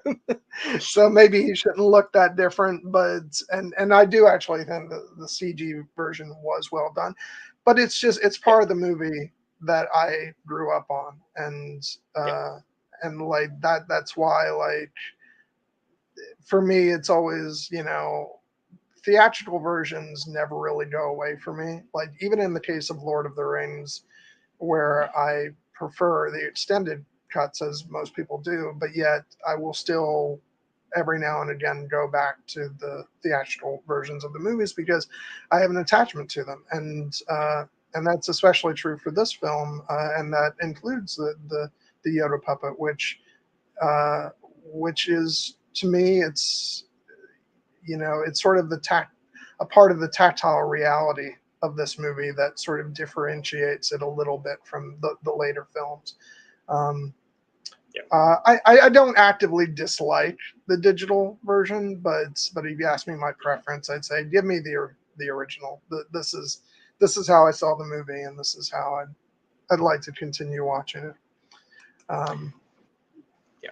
So Yeah, no, I mean, I do appreciate that, like making Yoda CGI in all three prequel movies, like, makes it a little bit more consistent. But I do wish the original version was still, you know, more readily available. It's not something that really affects my affection for the movie one way or another, but I do remember seeing, you know, Puppet Yoda, and so that will always be part of my original experience. yeah, like I said, I don't like. It's not one of, you know, it's not one of the things that I like get like annoyed about or anything. But let's just say I'm glad to still have, you know, copies of the original version of Phantom Menace for stuff like that, and the fact that I do think it's a leaner cut because some of the more extraneous added moments for the DVD and then the Blu-ray versions I thought like didn't really add to the movie. Um, so yeah, so it's one of those reasons why I will continue to hold on to those older versions of the movie, as well as certain other uh, things that might be in my possession. Uh, but yeah, no, but I loved Yoda in this. It was one of those real thrilling things, seeing this movie, and uh, you know, just the fact that oh my God, it's Yoda, and Yeah. And you know, I talked earlier about how the experience of this seeing this movie was so special because it was all these new things and getting to see the Jedi Knights in their prime and all this stuff. But it was also that sort of the bridging between the old and the new. Um, it was so great to see like characters like Yoda and C-3PO and R2-D2 and Palpatine in these new contexts. Especially, oh my God, especially seeing Palpatine in like, and as Darth Sidious in those opening moments of the movie and getting the Emperor's theme from John Williams. It's like, but this is such a different situation, and it's years and years before, and then to actually see Ian McDiarmid, you know, the actor being older but looking younger. It was such a wild thing for me, and I will never forget. You know, my mom was never the Star Wars like geek that I am. That just wasn't her thing. She loved movies, but like she wouldn't know like the whole history of like that the Emperor was known as anything other than the Emperor, you know, and all that stuff. So she went the whole movie without knowing, you know, who Palpatine actually was. But there's that moment at the end of the movie when, you know, he goes up to Obi-Wan and Anakin and he says, "And you, young Skywalker, we will watch your career with great interest." And I'll never forget at that moment, she was like, "Oh my God, is that the Emperor?" I was like, "Yeah." It was just this huge, big moment of revelation for her, and I lived for moments like that from her. And speaking of her reactions to the movie, something else I'll never forget is coming out of the theater and and I don't know, maybe she was sort of amping up her enjoyment of the movie for me because I was 15 years old and a rabid Star Wars fan, but but in either case, the sentiment was nice. I said to her, so, "Did you like it?" And she was like, "It made me feel like a kid again." Yeah. And I've always rememred that. And yeah.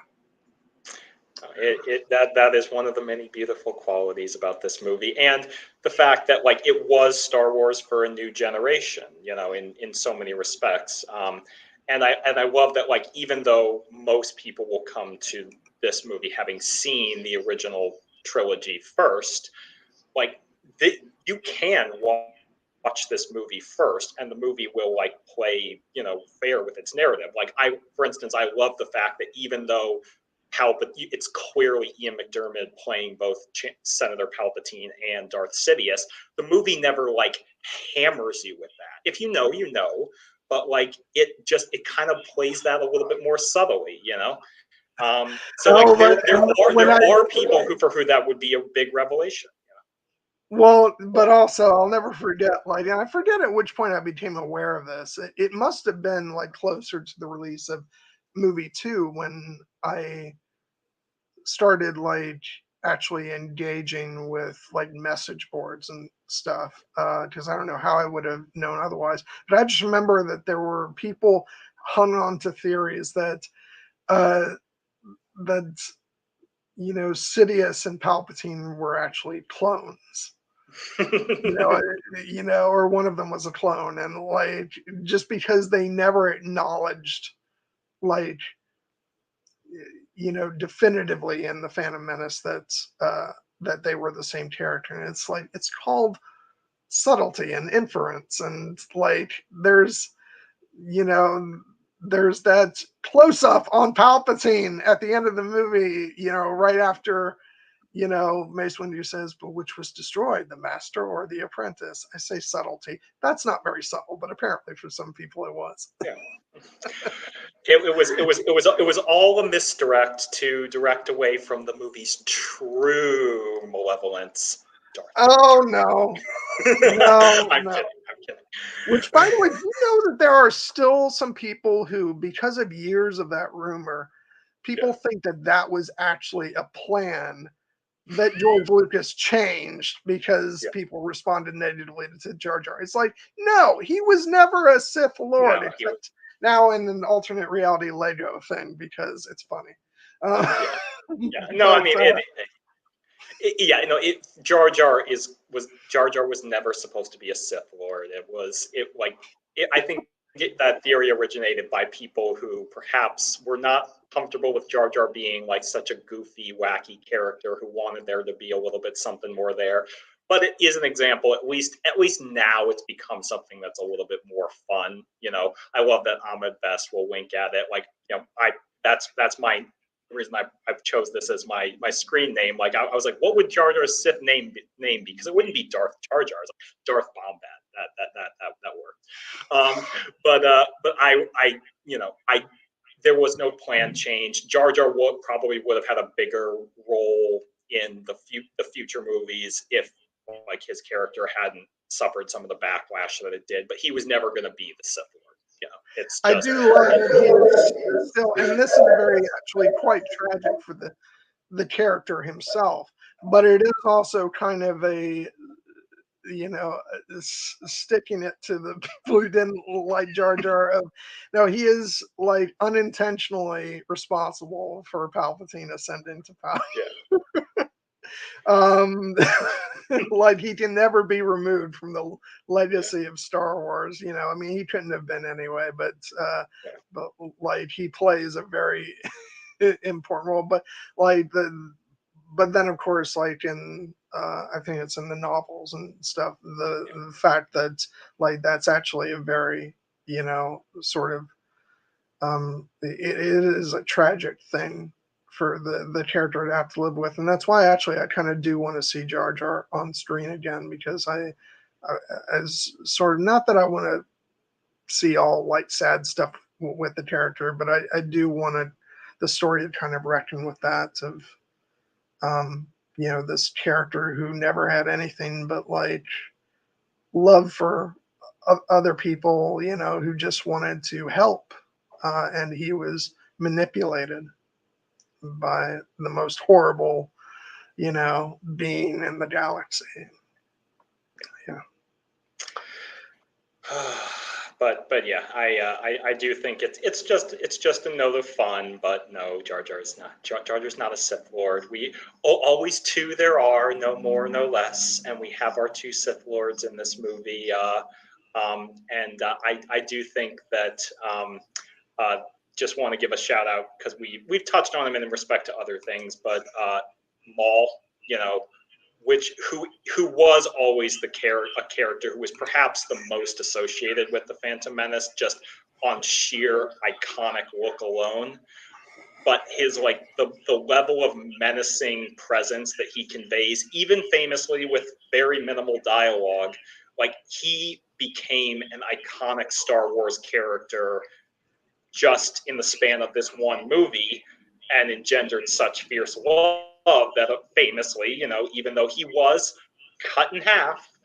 George Lucas eventually decided, you know what, we're going to bring that guy back because there's more story to tell with him. And obviously, he goes on to have a much richer life in Star Wars animation. But it all starts here because Ray Park's kind of intensity, and even though Sam Witwer will always be known as Maul's iconic voice in animation, like Peter Serafinowicz, the menacing quality he gives to Maul's lines in the trailer, at last we reveal ourselves to the Jedi, at last we will have revenge. Like, he's a terrifying and incredibly effective villain, even in his relatively sparse screen time. Well, that line, those lines, the few lines he gets in the movie, and then also I think there was a TV spot where where he gets some extra dialogue, like a Sith Creed, I think it is. Like all that was the basis on which, oh God, who's the voice actor?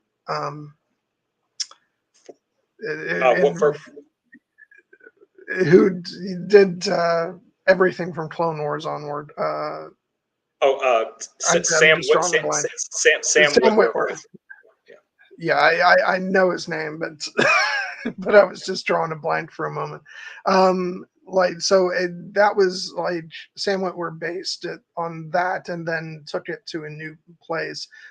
So everything first of all is rooted in Peter Serafinowicz's, amazing work there. But I just love that Sam Witwer, took the character to new heights, and now like anything Maul related, he does, whether it's animated video games, commercials, or movies, because that was the greatest thing to see, that marriage between Ray Park and Sam Witwer, in Solo: A Star Wars Story, which just I will still never forget.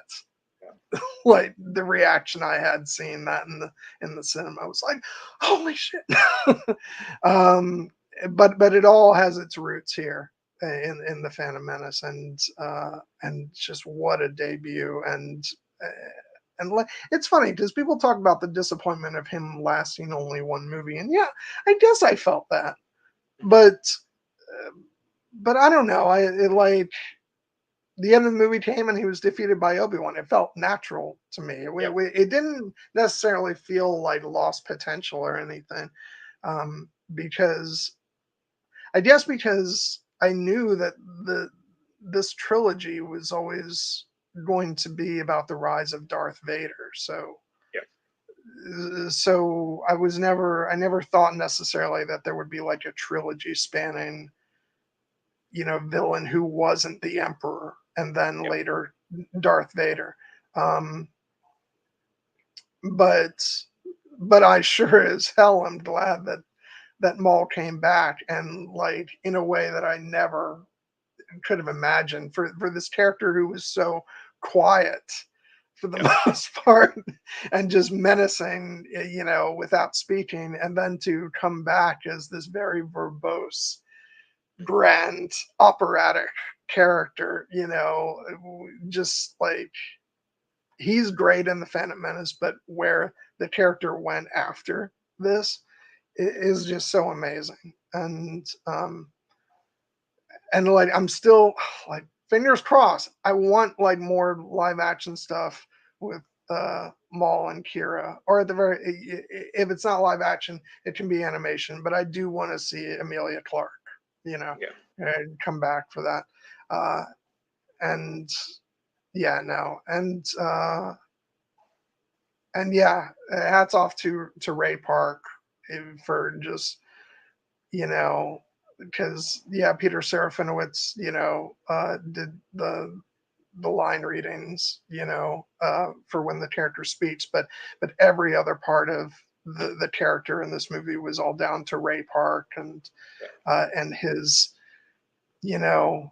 just his presence, and then his skill as a martial artist. And like I still just think about like that first time that it cuts back to the duel, and he's doing all this spinning stuff, and it's just, I mean, we want a good way to start to close out the stream. It's just like we talked about sort of the emotional side of the duel, Yeah. but just like from a technical perspective, like there's a reason why Duel of the Fates is just like cited as the best duel in all of Star Wars, and you know, and it's like it has everything because it's got the skill of of the what's the word I'm looking for, Choreography. the choreography, but it also goes on for a nice stretch of time, so it feels really big. And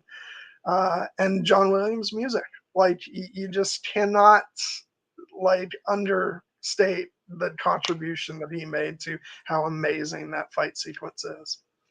Yeah.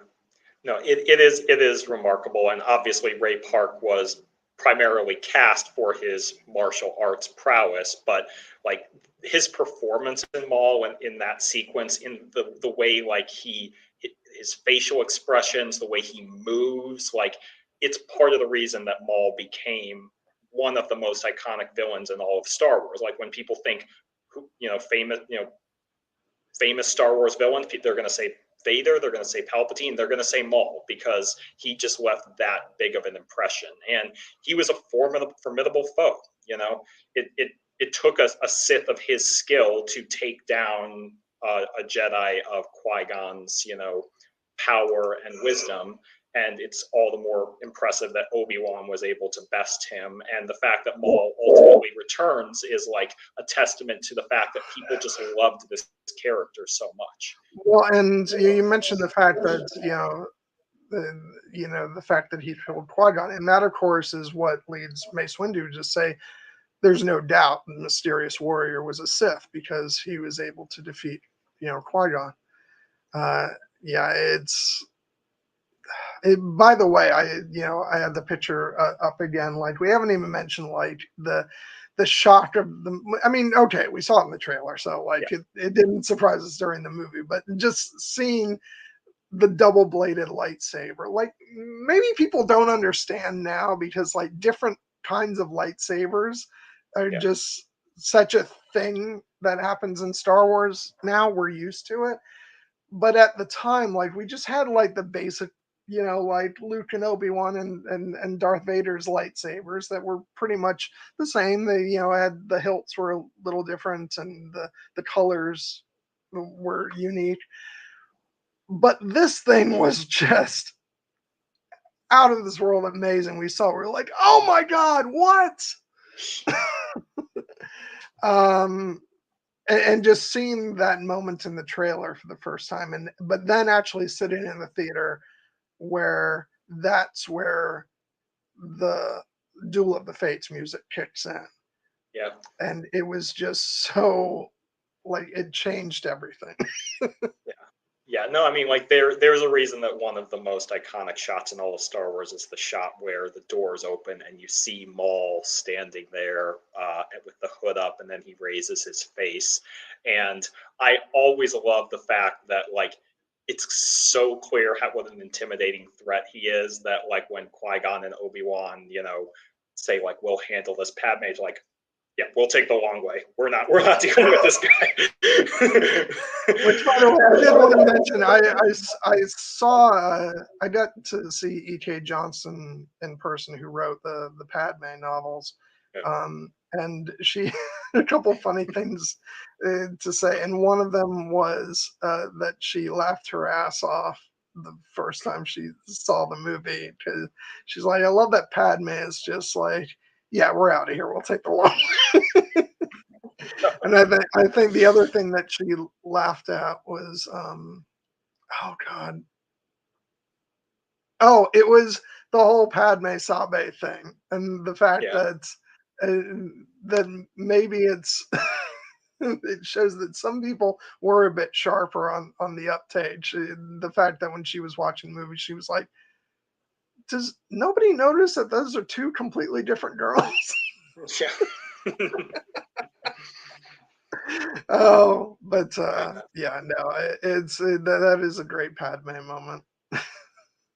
Yeah, and it's one other thing I also want to talk about with this sequence is just it's like you would probably be able to speak more to the craft given your profession, but this is such a well edited final battle.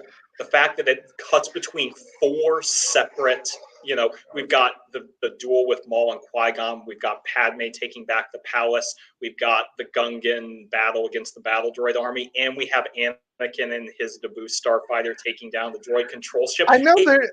Here's the flows thing. I know so there's well. some people. I know there's some people who, have always been like, oh, tonally, it's all over the place. It doesn't work. But yes, tonally, that's sort of the point. There's all these different conflicts going on, and it's also Star Wars is a family movie. It's Yeah, like, you're not going to have the whole damn thing be depressing. You want to counterbalance, the life or death stakes of the duel with, yeah, Jar Jar is, being sent flying across the battlefield and, injuring himself in the nether regions. Like you want, for all the heaviness, you want then the audience to be able to, laugh and have the mood line. It's the reason why Gimli is the comic relief, especially in Two Towers, when the Battle of Helm's Deep is so relentless and dark. And so then you got, Gimli is saying, "What's happening up there?" And shall I describe it to you, or would you like me to get you a box? It's all that stuff. You need it to lighten the mood, and so that's what's going on here. Is you're getting, yes, the different areas of the battle are tonally different, but it's actually a testament to the editing that it works at all, and the fact that it works as well as it does. I love the fact that it cuts from, okay, Anakin just flew through into the Trade Federation ship, and he's sort of goofing around, and then he sees the droids and it's like, oh, this is not good. yeah, But then you've got underneath, before it cuts to the next scene, you've got John Williams laying in that dum bum yeah, dum bum, and then it goes back to Maul, and Qui-Gon and Obi-Wan waiting to resume the fight. And it's just, I think it's, in my opinion, it's a master class of editing, because truly these these different sequences should not work cut together, and ultimately they do, and it's just because the editing is really good.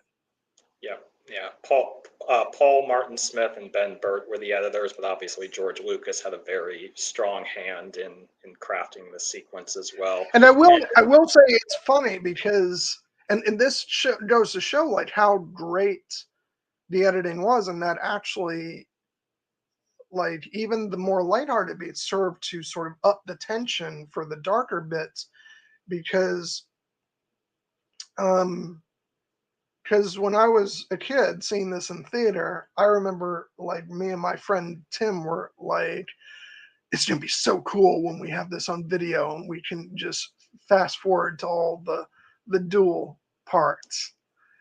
And but you realize, and yes, I'm a nerd, so I did actually like edit just the dual scenes together using, like, jumping from, VHS tech to VHS tech, my very primitive editing system. Um, but you know what? That duel is not as good with all the stuff in between cut out, yeah, because it's the space in between that ups the tension for what's going on in that fight. yeah, And it's the fact that you have to wait for those moments to come back, and like you're left on the edge of your seat waiting to see, oh God, what's going to happen next. And ultimately, like, that's the thing about editing. It's not always about just like giving you all the stuff you want to see. It's about building tension, and sometimes that means, you know, maybe this is not a great example of that because the whole sequence is action stuff happening. But sometimes it's a matter of cutting away to slower bits to increase the tension. They again mentioning Two Towers. They do that again. It's like in the middle of Helm's Deep, they cut away to the Ents, you know, and like as far as pace goes, that grinds things to a halt for about a minute before it cuts back to the Battle of Helm's Deep. But that's because you need that. Otherwise, it's just sort of it's just nonstop of one thing, and your audience is going to get bored real quick. So so I just think it's a great sequence, extremely well cut together. Yeah, and I love how like the different moments in each battle like mirror each other during the parts, like, you know, the tide when the villains start to gain the upper hand, like in each of the sequences where Padme and the fighters get captured by the droidekas and Anakin gets trapped in the hangar, and the tide of the battle's turning against the Gungans at the same time that like we're in the hallway with Maul and Qui-Gon and Obi-Wan. I love that, and then it reverses when it builds and the heroes start to win. And one of the just most, you know, joyful moments is after Anakin, you know, uses the torpedo to start destroying the droid control ship, and it starts to blow up and the music swells and you're hearing what's that? It's blowing up from the inside. We didn't hit it. And then Anakin's racing, you know, now this is pod racing. And then the moment that always just makes me like cheer is like, look, one of ours out of the main hall. And then you see Anakin, you know, racing away from the explosion. And then he just, you know, lets out that joyful yell. And then all the other Naboo pilots join in. And then the ship blows up. And it's I always pump my fist. It's so rewarding, and obviously that wins the battle for the gun. And again, mentioning John Williams, it's like there's so much new material throughout this movie, but those moments where he does let those original trilogy themes shine through are just so thrilling. And actually, while we're talking about both editing and music, this is a really a good time to point out that actually poor John Williams, like these movies were like torturous for him in terms of like locking sequences. There's a reason why, like, I actually love the Ultimate Edition of the Phantom Menace soundtrack because I do love the music as it's presented in the film, but there's no denying that it is mercilessly cut up and pasted together. There was like no way to tell like what his original ideas were for certain scenes. I think I have theories on what some of them might have been, like judging by the original soundtrack, but it's also hard to tell because he has such a habit also of cutting up his own music for soundtracks or recording concert pieces that combine like music from different parts of the movie. And so it's kind of hard to tell by the soundtrack, but I'd wager that his original ideas for a large number of scenes were quite different from what ended up in the movie. And that's a shame, but also like the music works phenomenally in the films. And but I know this movie especially, like there's a lot of cutting and pasting going on just because the editing of scenes would change so much. And like I know like James Horner complained about that on Aliens, but like what he went through on that movie was nothing compared to what John Williams went through here. So yeah, it's one of those things where I'd love to see what some of those original ideas were, but it's almost impossible to contemplate how they would achieve that in terms of like showing it in like, I suppose if they did like took like individual scenes and recut them to like maybe some of the original ideas. But honestly, I would love just to have like people have been begging for years for like complete soundtracks for the prequel films, that not complete in the sense of what the Ultimate Edition for Phantom Menace was, which was basically a music only track from the film, but like actually showcasing all the music as John Williams originally wrote it, which I think would be great, not just for this movie, but for Attack of the Clones and Revenge of the Sith as well. I hope one day we get that. That would be really, really cool. Yeah, I hope so too, because I love the music of the prequel films. Like obviously John Williams, like his work on all 9 Skywalker Saga films, I think is great. I would think probably I think Revenge of the Sith is probably my favorite Star Wars score, but this one is up there too. Even, and I know all the more so because I know what a battle it was for him to actually like craft it, but you would never know it to listen to it because it's it's just flawless. It's one of the best works of art that you will ever hear. Yeah. I feel like we pretty much covered, Yeah. the areas of. I know we went wildly out of order, but there was just so, like, I feel like we went through sort of characters and those elements. So I think we covered pretty much everything. Was there anything that we didn't touch on that you wanted to mention? No, I mean, like, we could go back and talk about like all the little moments that we love in the movie, like because we didn't give them all due justice. Like I in particular have always loved the sequence where they go through the planet core, and just what an Oh my God, imaginative sequence. Jar Jar's line. I can't say the whole thing, but uh, I don't even know what he says. You say boom to crash, Yeah. crash into balls of his head labor, then vanish. Like, what? I still don't know what it means, but it sounds good. But like that entire underwater sequence was just like, that was mind blowing to me as a 10-year-old watching this movie.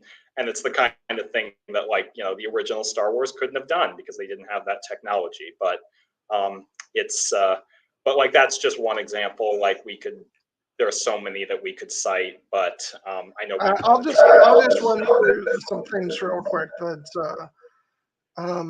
I do want to say, like, and I know sort of along the same lines of Jar Jar, there were complaints about sort of the voices and the sort of implications. As a kid, I didn't like but that doesn't mean that those issues are without merit. But I will say that I still loved the Nymodians. Like, I didn't love them in a sense that I didn't think they were good people, but I really liked the design of the characters, and how steamy they were. I love that we continued on with Newt Gunray through the other films and the Clone Wars series. I actually, he's despicable, but he's he's actually a really good foil. And so and I will say, gotta get one more Kira mention in there. the moment that I really love from this scene is, and the books really go into this, that it was kind of like a code word. It's when she says this situation, creates great danger for us all, and then Padme responds, "We are brave, Your Highness," which is the signal to to go ahead. And I just love that communication between the two of them. I think it's really great. I feel like we probably didn't give the droids enough love. The battle droids. Well, the battle droids, but also like R2D2 and C3PO. I love 3PO in in this movie. What do you mean naked? My parts are showing. My goodness. And also when he says, "I can assure you, they will never get me onto one of those dreadful starships." Uh, Anthony Oh, Daniels is just such a treasure, and like Kenny Baker was still doing, yeah, you know, yeah, R2. Although there was that great, I don't know if you remember this, there was that great documentary online back when uh, either this film or the second film came out, which was like a Fox, a you know, a how do you use like a fake documentary yeah, about like R2D2, you know, coming back for new Star Wars, but he had gone through very troubling periods of his life, and like, and it showed him like, Spielberg was like, you know, I tried to get him apart in this movie, but like he just kept showing up late for work, and he was always drunk, and so yeah, I remember that. And as you mentioned, the battle droids, like this is where we got them for the first time. I was actually surprised. Actually, they've got a couple of goofy moments, but they're yeah, actually pretty like uh, pretty, like decent at just following orders and doing what they're yeah, told in this one. I feel like they didn't start to get really silly uh, you know, until the next two films, and especially Revenge of the Sith, the opening of that movie. yeah, But I love the battle droids, no matter how silly they yeah, are. I actually think it's really interesting because an early episode of Clone Wars really showcases that even as they're being kind of silly and ridiculous, they're still yeah, just following their orders, and there's something really horrifying about that actually. yeah, Um, and so, yeah, one battle droid is stupid, but but a legion of battle droids actually is quite frightening and dangerous. yeah. Um, and but no, I love them. I love, you know, it's the moment one of them said "Roger, Roger" in this movie. I was like, oh my god, I love these guys. Yeah, no, I mean, I know that some people had issues with it, but like given the fact that we weren't going to have stormtroopers in this era, like the battle droids are an effective stand-in, and they are dangerous. You know, they're beating the Gungans until the tide of battle turns when Anakin blows up the ship. Um, but you do see the element of humor that will come, later in the movies. In particular, I've always loved when Qui-Gon confronts the droid at the ship, and he's like, "I'm taking these people to Coruscant." I'm like, "Where are you taking them?" Coruscant. And he's like, "Coruscant, that doesn't compute. Wait, you're under arrest." Oh god. Yeah, and like again, it's just the joy of the fact that I wasn't hearing like all these outside complaints about stuff. I remember the first time I heard complaints about the battle droids, it was one of my coworkers. Uh and again, it was one of those moments where like it was so pervasive that it like sort of drilled into you, well, okay, I guess that was kind of stupid. And but like looking back on it, especially once I got into Clone Wars, I was like, no, screw that. I love these guys. Yeah, they're silly, but like that's the point. Um, uh, yeah. uh, So, yeah, although I will say, I do understand, like talking about the battle droids and Jar Jar and like other stuff. I want to say I do respect the people who have issues with them because mhm, I kind of always brushed it off. But then, like, I was having a conversation with Steb about this, and it might yeah, have been on one of the streams, and it was when we got to the infamous Mandalorian episode with Jack Black and Lizzo, and I had the reaction of like I said out loud, I was like, I was watching this, and I just felt like I just threw my hands up, and I'm like, are we taking this seriously or not? And he said to me, John, how you're feeling about that, that is exactly how I felt about Jar Jar when I saw The Phantom Menace. And I was like, okay, that I can like understand. And I don't agree with it. You know, that wasn't the reaction I had, maybe because I was still a kid. Um, but like, but that's a perspective that I can like I was able to acknowledge and appreciate, even as I have a different opinion. And it did kind of like begrudgingly make me say, well, okay, maybe I still don't like that episode of The Mandalorian, but maybe I can cut them a little slack, because it's not the first time that Star Wars is like, if you're gonna love one part of Star Wars, like you gotta at least be willing to tolerate the stuff that'll get a little too goofy for you, because that is part of what Star Wars is. Yeah, and there is the simple fact that these movies are designed, as George Lucas famously said, like to be appreciated by all ages for 12-year-olds in his parlance. But I do think that like it is fair that when you watch it at an older age, there are going to be elements of humor that are directed at a younger audience that are not for you. I personally am never going to love the farting EOP. I'm not a big fan of that kind of humor, but it does make me angry. You know, it's I like laughed something. at that. I laughed at that when I saw the movie originally. Yeah. But both when I saw it in theaters a couple weeks ago and today, I was like, yeah, I could have done without that. Yeah, yeah, and it's a case of, you know, recognizing that like that one's for the kids, you know, and Yeah. even as someone who laughed at it as a kid and now probably doesn't really laugh at it, I'm like, you know what, that's not for me. And the big thing is always just to keep in mind that, like, as you said, like, you know, someone like Steph who has, you know, other issues with Jar Jar, and I know that, you know, he has a good heart. He's not like, you know, actually like angry at, you know, the character or the performance, you know, in that way. But it, you know, just didn't connect with them, and that's totally fair, you know.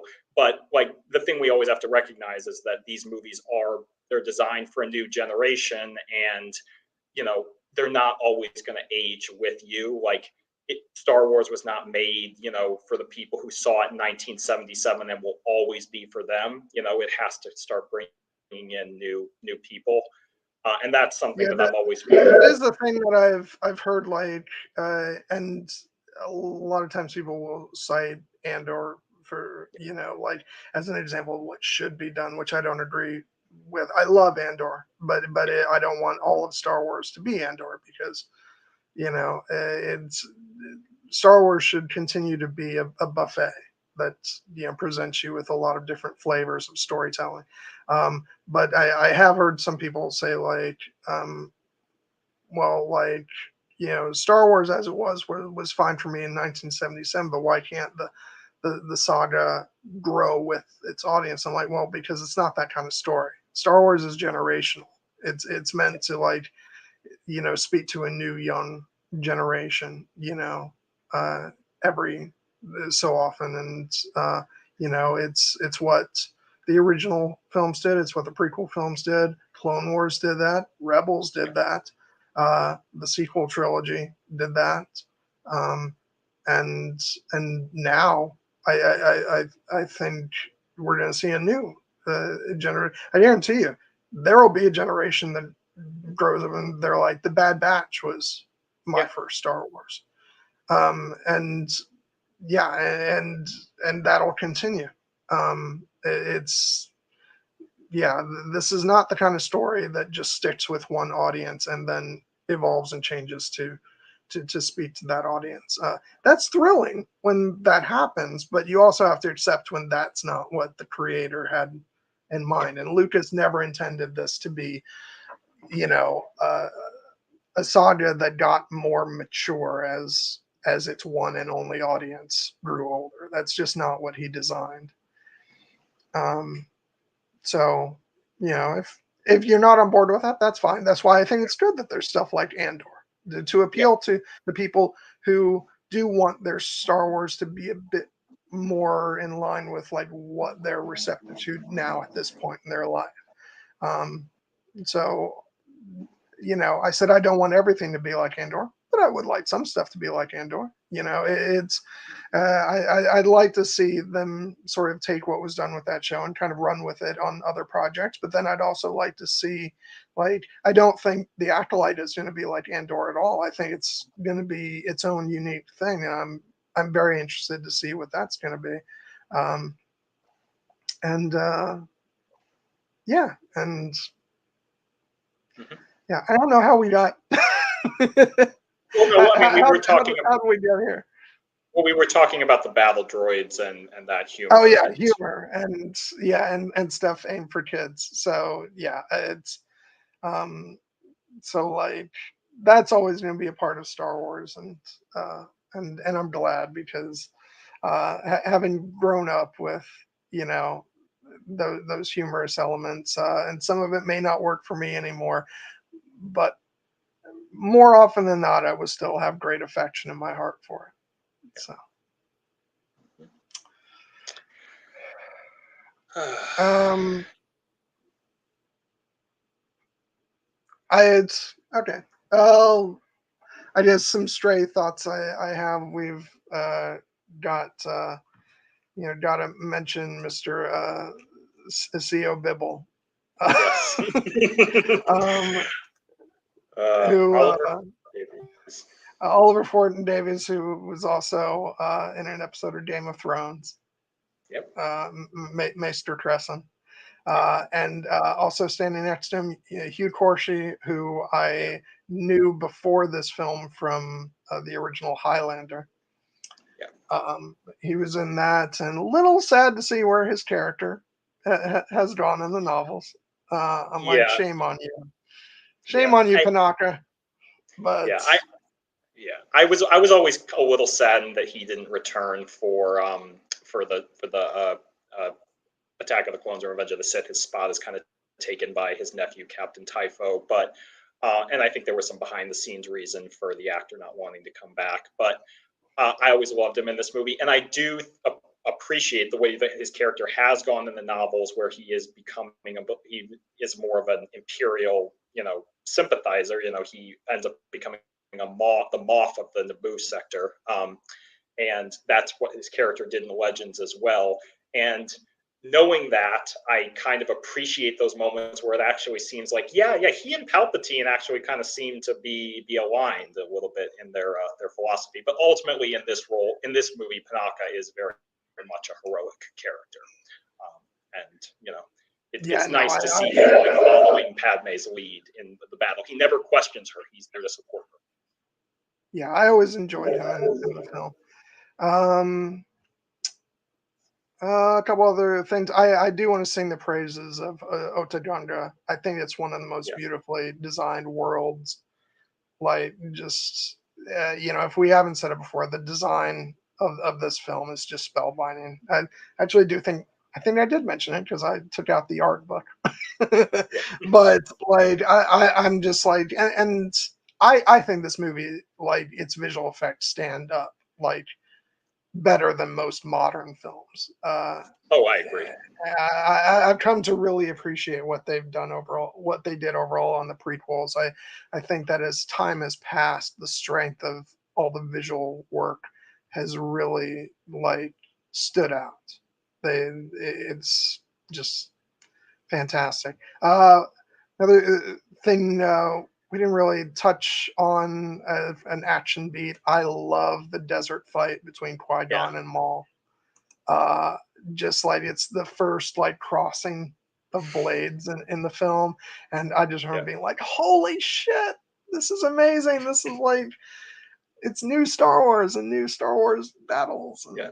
And yeah, Yeah, it's it's so like just part of what makes Maul like such a cool villain. Like in that entire sequence, like when I was a kid, I was obsessed with his ship and his speeder bike. I just thought they were the greatest thing ever put to screen. And yeah, and this specific battle, which is what allows Qui-Gon to realize that he is dealing with the Sith. It's it doesn't get as much press as the Duel of the Fates, but it's like a very effective short lightsaber battle because you see how fast and dangerous Maul is, and the fact that like Qui-Gon ultimately gets out of it by like outthinking him of having them tell the ship to take off and then leaping onto it, because he knows he can't beat him in this moment. It's actually a very well done action beat. yeah. Yeah. And later on, this moment with Padme and Palpatine after he gets elected to Supreme Chancellor. I just really love Natalie Portman's performance in the scene. When she's, I've decided to go back to Naboo, and he's like, "Go back, be realistic. They'll force you to sign the treaty." "I will sign no treaty, Senator. My fate will be no different than that of our people." Yeah. She's really great, and she's also really great in the Senate scene. Like Yeah. I actually, and maybe she like a lot of the actors in this movie, she has like a couple moments in the film where she's a little bit stilted, which is sort of across the board. I don't blame any of the actors for that. Just it's again like dealing with a lot of new technology, and but I think for the most part she has a lot of really strong moments in this film, and I really love her performance. Yeah, I always love that moment as well because it's a triumphant moment for Palpatine. It's like a surprise, to be sure, but a welcome one. Which is the moment he's been Yeah. engineering, and then the fact that Padme like takes him aback when she says she's going back to Naboo, and like it's a moment where he truly was not expecting that. And even though that's what he wants her to go back to Naboo and sign the treaty. He like is like again he underestimates her, and it ends up even though he ultimately gets what he wants, like she really throws him for a loop. And I just think that that's so well played in that scene. Yeah, yeah, Palpatine, he has a way about him where like anything that happens, he sort of will play it to his advantage. Yeah. So there's a moment at the end of the scene where you can just start to see it as the scene transitions away, but it's not really super evident. But in the novelization, Mhm. it's clear as that he sort of smiles at the end, after she walks out. And in the movie, you can kind of see the very beginnings of like the curl of the side of his mouth. So it's like even though he's taken aback and like this is unexpected, but also it actually plays into kind of what he wants, but he's still underestimating her. Like he thinks, well, this will be a good way to just get rid of her, you know. Um, and yeah, no, like Palpatine's fatal. Well, okay, not fatal flaw because ultimately, at the end, Revenge of the Sith, he does win, and and Padme, unfortunately, suffers her fate. Um, but he faces a lot of trouble in between all that time because he continually underestimates this extraordinarily strong leader, um, and yeah, it has always given me great pleasure the number of times that Padme thwarted Palpatine. Yeah. Very, very good. Um, so yeah, just sort of going to the end of the film, we get Qui-Gon's funeral, which is such a tearjerker. It always like made me so sad, uh, when I saw it when I was little, still does.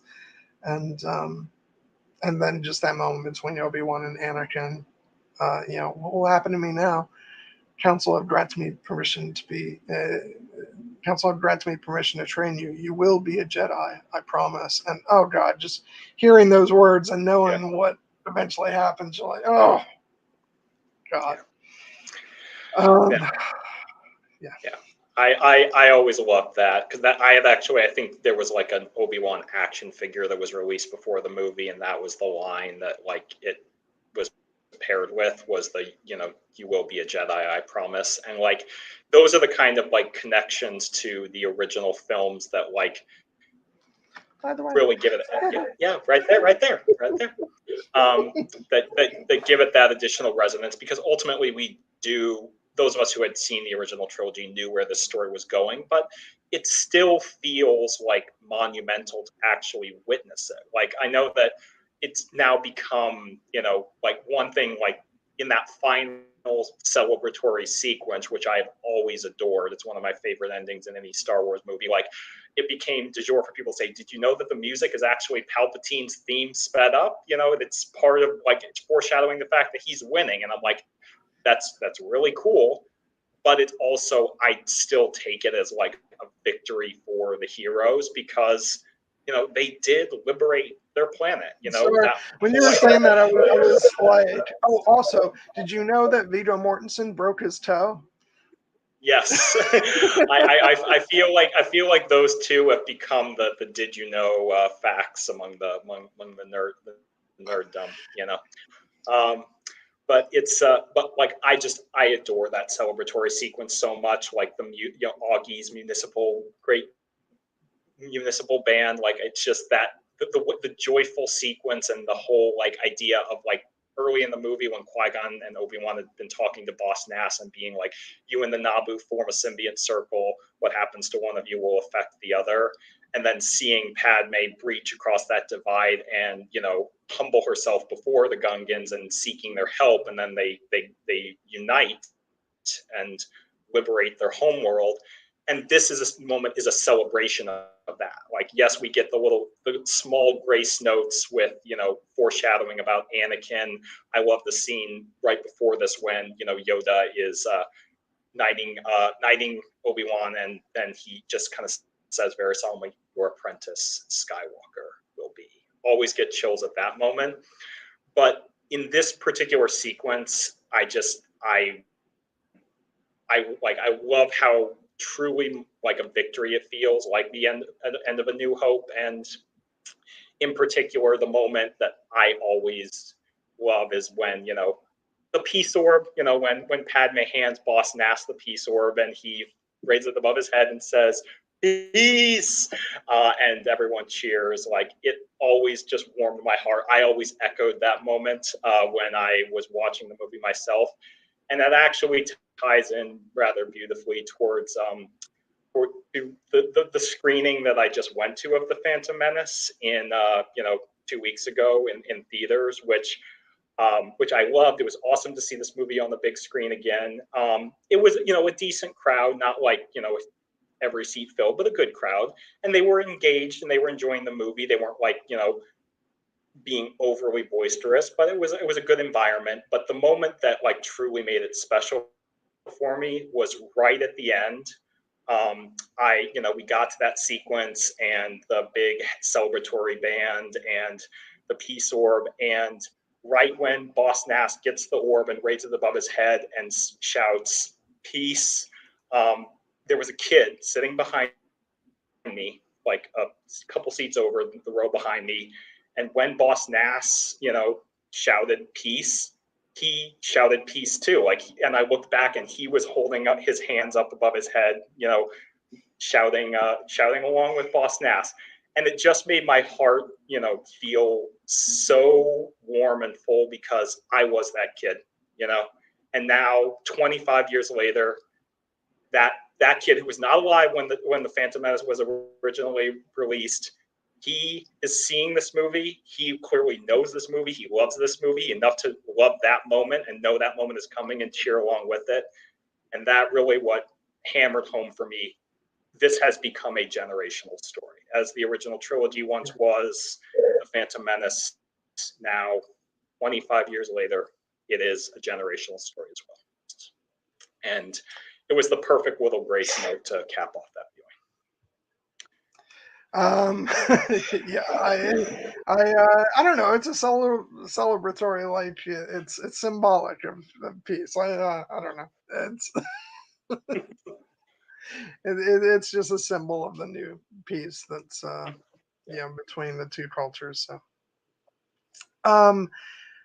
and I will just say, and maybe this is just an excuse to put this up again, but you mentioned Padme, like, just trying to say the costume design, like, here and throughout the whole movie, like, you know, costume design across the board for the movie is fantastic, but really all of her outfits are just amazing. And am I, you know, saying this just so I could put up this amazing smile again? Maybe. Yeah.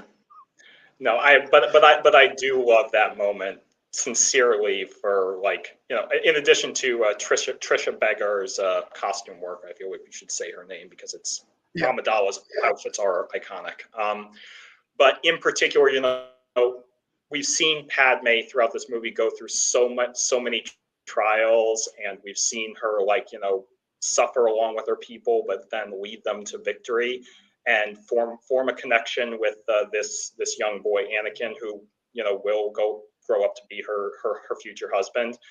And we know that, even though the characters don't know that at the time. And I just truly love that in the midst of all this final celebratory sequence, she specifically looks over and looks at Anakin, and she seeks him out and he gives her that kind of little smile, and then she just gives the widest and most genuine smile we've seen her give in the entire movie.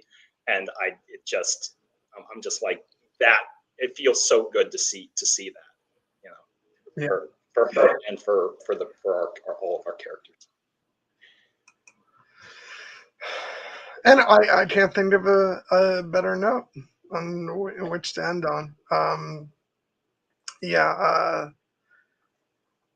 just to sort of like go back to the fact that today was the 25th anniversary of this movie, and normally I lament about the passage of time and what have you. There's a little bit of that, but also like I'm just sort of astounded that it's been 25 years of this amazing classic film, and uh it's weird that like I was a little bit bummed out when 20 years passed and there wasn't a bigger celebration for the movie, because I felt there would be, because 20 years is when the special editions of the original trilogy came out, and it was a big deal. But I'm glad to see they rectified that now, maybe because those extra 5 years have really done a lot to sort of allow fans of this film and the prequels at large to come out and really stake their claim of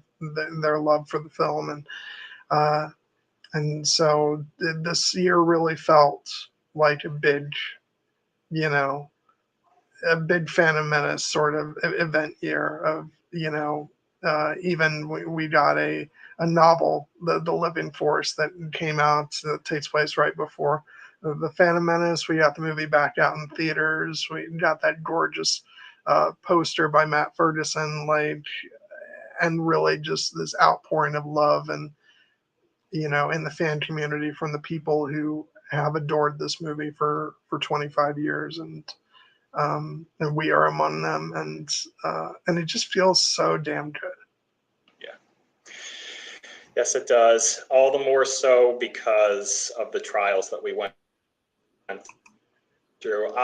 Obviously, like, I wish that we hadn't had to have those times through, but the fact that they happened on the other side, and this movie, reclaimed for us as well as for the entire generation of prequel kids, and will be discovered by new generations, because it is now, as you said, just become a classic in its own right. And I always kind of felt that weight with it, but it just has settled in more and more, all the more so now that we have like the full Skywalker saga. And in particular, I will never forget, like, when I first, before the movie came out, and before I knew how important it would be to me, like, I would see the poster and the tagline that, when it says, every generation has a legend, every journey has a first step, every saga has a beginning. And I felt the weight of those words then. I feel them even more now, because The Phantom Menace is that movie, and it is a truly special experience. And for me, it always will be. Yeah, I have to say, I don't know if, like, maybe the generation who sort of grew up with the sequels, maybe they'll feel this a little bit, because Star Wars had been kind of under the radar, since 2005. There was Clone Wars, but that was on on TV on like Cartoon Network. So, but but there was still that though. I feel like, you know, we were the generation that grew up where the idea of more Star Wars was an impossible thing, you know. Um, and so I wonder if like any other of the generations will actually have that feeling of like, I can't believe I'm sitting here watching a new Star Wars. Um, you know, but every generation has their own, you know, Mhm. thing, and so maybe future generations be like, you know, nobody felt what we felt.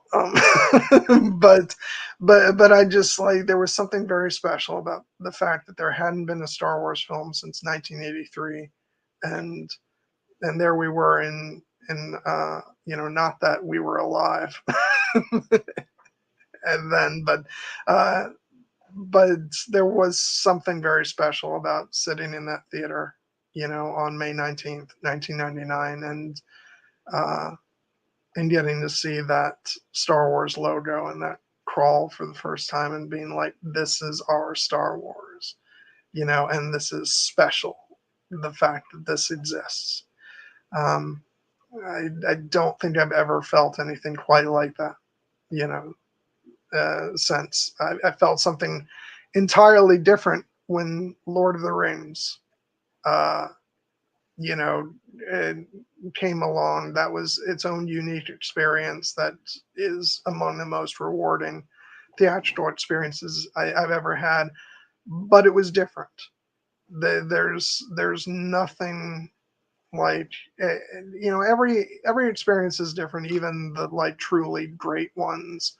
And this had its own unique feeling, Yeah. um, and I don't, and like I said, I don't know if anything will ever, you know, nothing will ever be the same as that. Yeah. And yeah, I just, and so taking today to look back on that, remember that, just uh, you know, I'm really glad we got to do this, even though this went much longer than I hoped it would. I thought maybe we'd be able to, like, okay, I know we were going to go for a while, but I was hoping not, maybe not quite this long. Yeah. But like, and once again, I just have to say, like, I'm amazed and astonished to all of you guys who stuck with us. Um, you know, even we're over 4 hours and we've still got at least like 5 or 6 people, you know, in the live audience. You guys are troopers. Just love you guys, and you know, you're. People say we're crazy for going this long, and you guys might be crazy for sitting here and watching us for that long, but we love you for it. um, oh, uh, this is for you, Jared. Yeah, yeah. There's a big basketball game between the Timberwolves and the Nuggets that's coming down to the final minutes, and 8984M and I have a mutual love of basketball that we have conversed about on separate channels. So yeah, I'm aware. I'm watching. But And I will say 8984M, and that's sort of, yeah. I assume for people who really, for whom the sequel yeah, trilogy was like the first new Star Wars they got, like the feelings are similar. It's just, yeah, I think every generation has that sort of unique experience that they feel like, you know, that's their experience. And I will say, I certainly never thought we were getting more Star Wars movies after Revenge of the Sith. So there is a little bit of that. Um, but yeah. Um, anyway, so thank you all so much for joining us. Like I said, you guys are troopers. We love you guys. Thank you for tuning in. Next week we're going to be talking X-Men '97. We're going to have Dan, voice of Geekdom, coming on to chat with us about it. We are going to, Jared, we're going to restrain ourselves next week. I'm yeah, going to make a an outline, which I never do, because we're gonna have Dan on, and I am not keeping him here for 4 hours. I feel like we behave ourselves more when we have a guest on, because yeah, I knew this one would go long. We have, but this movie was worth it, and we did it all without ever once mentioning the word midi-chlorians, which I'm going to do now to make sure that we get that in there. Which midi-chlorians are good. Like, not M count. Midi chlorians. No. Yeah, no. It's next week we will definitely restrain ourselves, because, like, even under normal circumstances, I wouldn't want to keep a guest here for 4 hours. Unless it's a Lord of the Rings stream. um, but also because Dan is on a very different time zone, so it's already going to be late for him. So we definitely need to behave. So I'll be doing an outline. Like I said, I never do that. I haven't done that since the very early days of the stream, but or the channel. But we'll be doing that next week, so that we know where we're headed. But looking very much forward to that. I think we're gonna have a great time. And then the week after that, we'll be talking Attack of the Clones. So we're gonna continue the prequel love, and then we haven't quite decided on the week after that, but 2 weeks after Attack of the Clones, we'll be talking Revenge of the Sith. So yeah, hope you guys come back for all that goodness. And again, you guys are great. Thanks for staying and watching. Happy 25th anniversary. It's we did it. I think we celebrated in great fashion. Yes, Jared, indeed. And I was very happy to get to talk about this movie with you. It's obviously, as I said, very near and dear to my heart as it is to yours, and I hope we did it justice, because it was and remains one of the most important movies of my life, and I hope to it will continue to be so for many more years to come. I will close off by showing one last figure. This,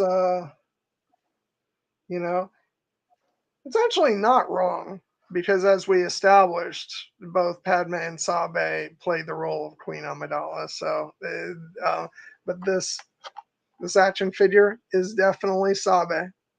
Nice.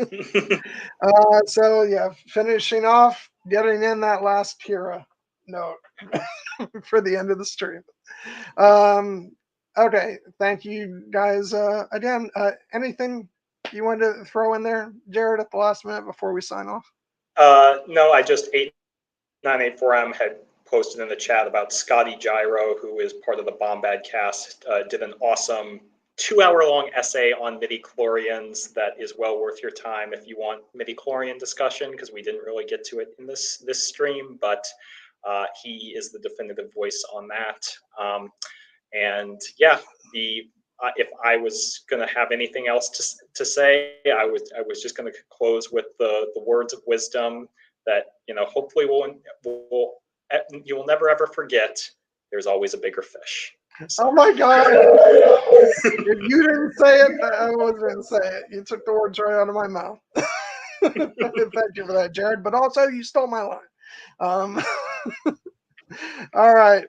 Have a great night, guys, or what's left of it. Love you. Bye. Bye-bye.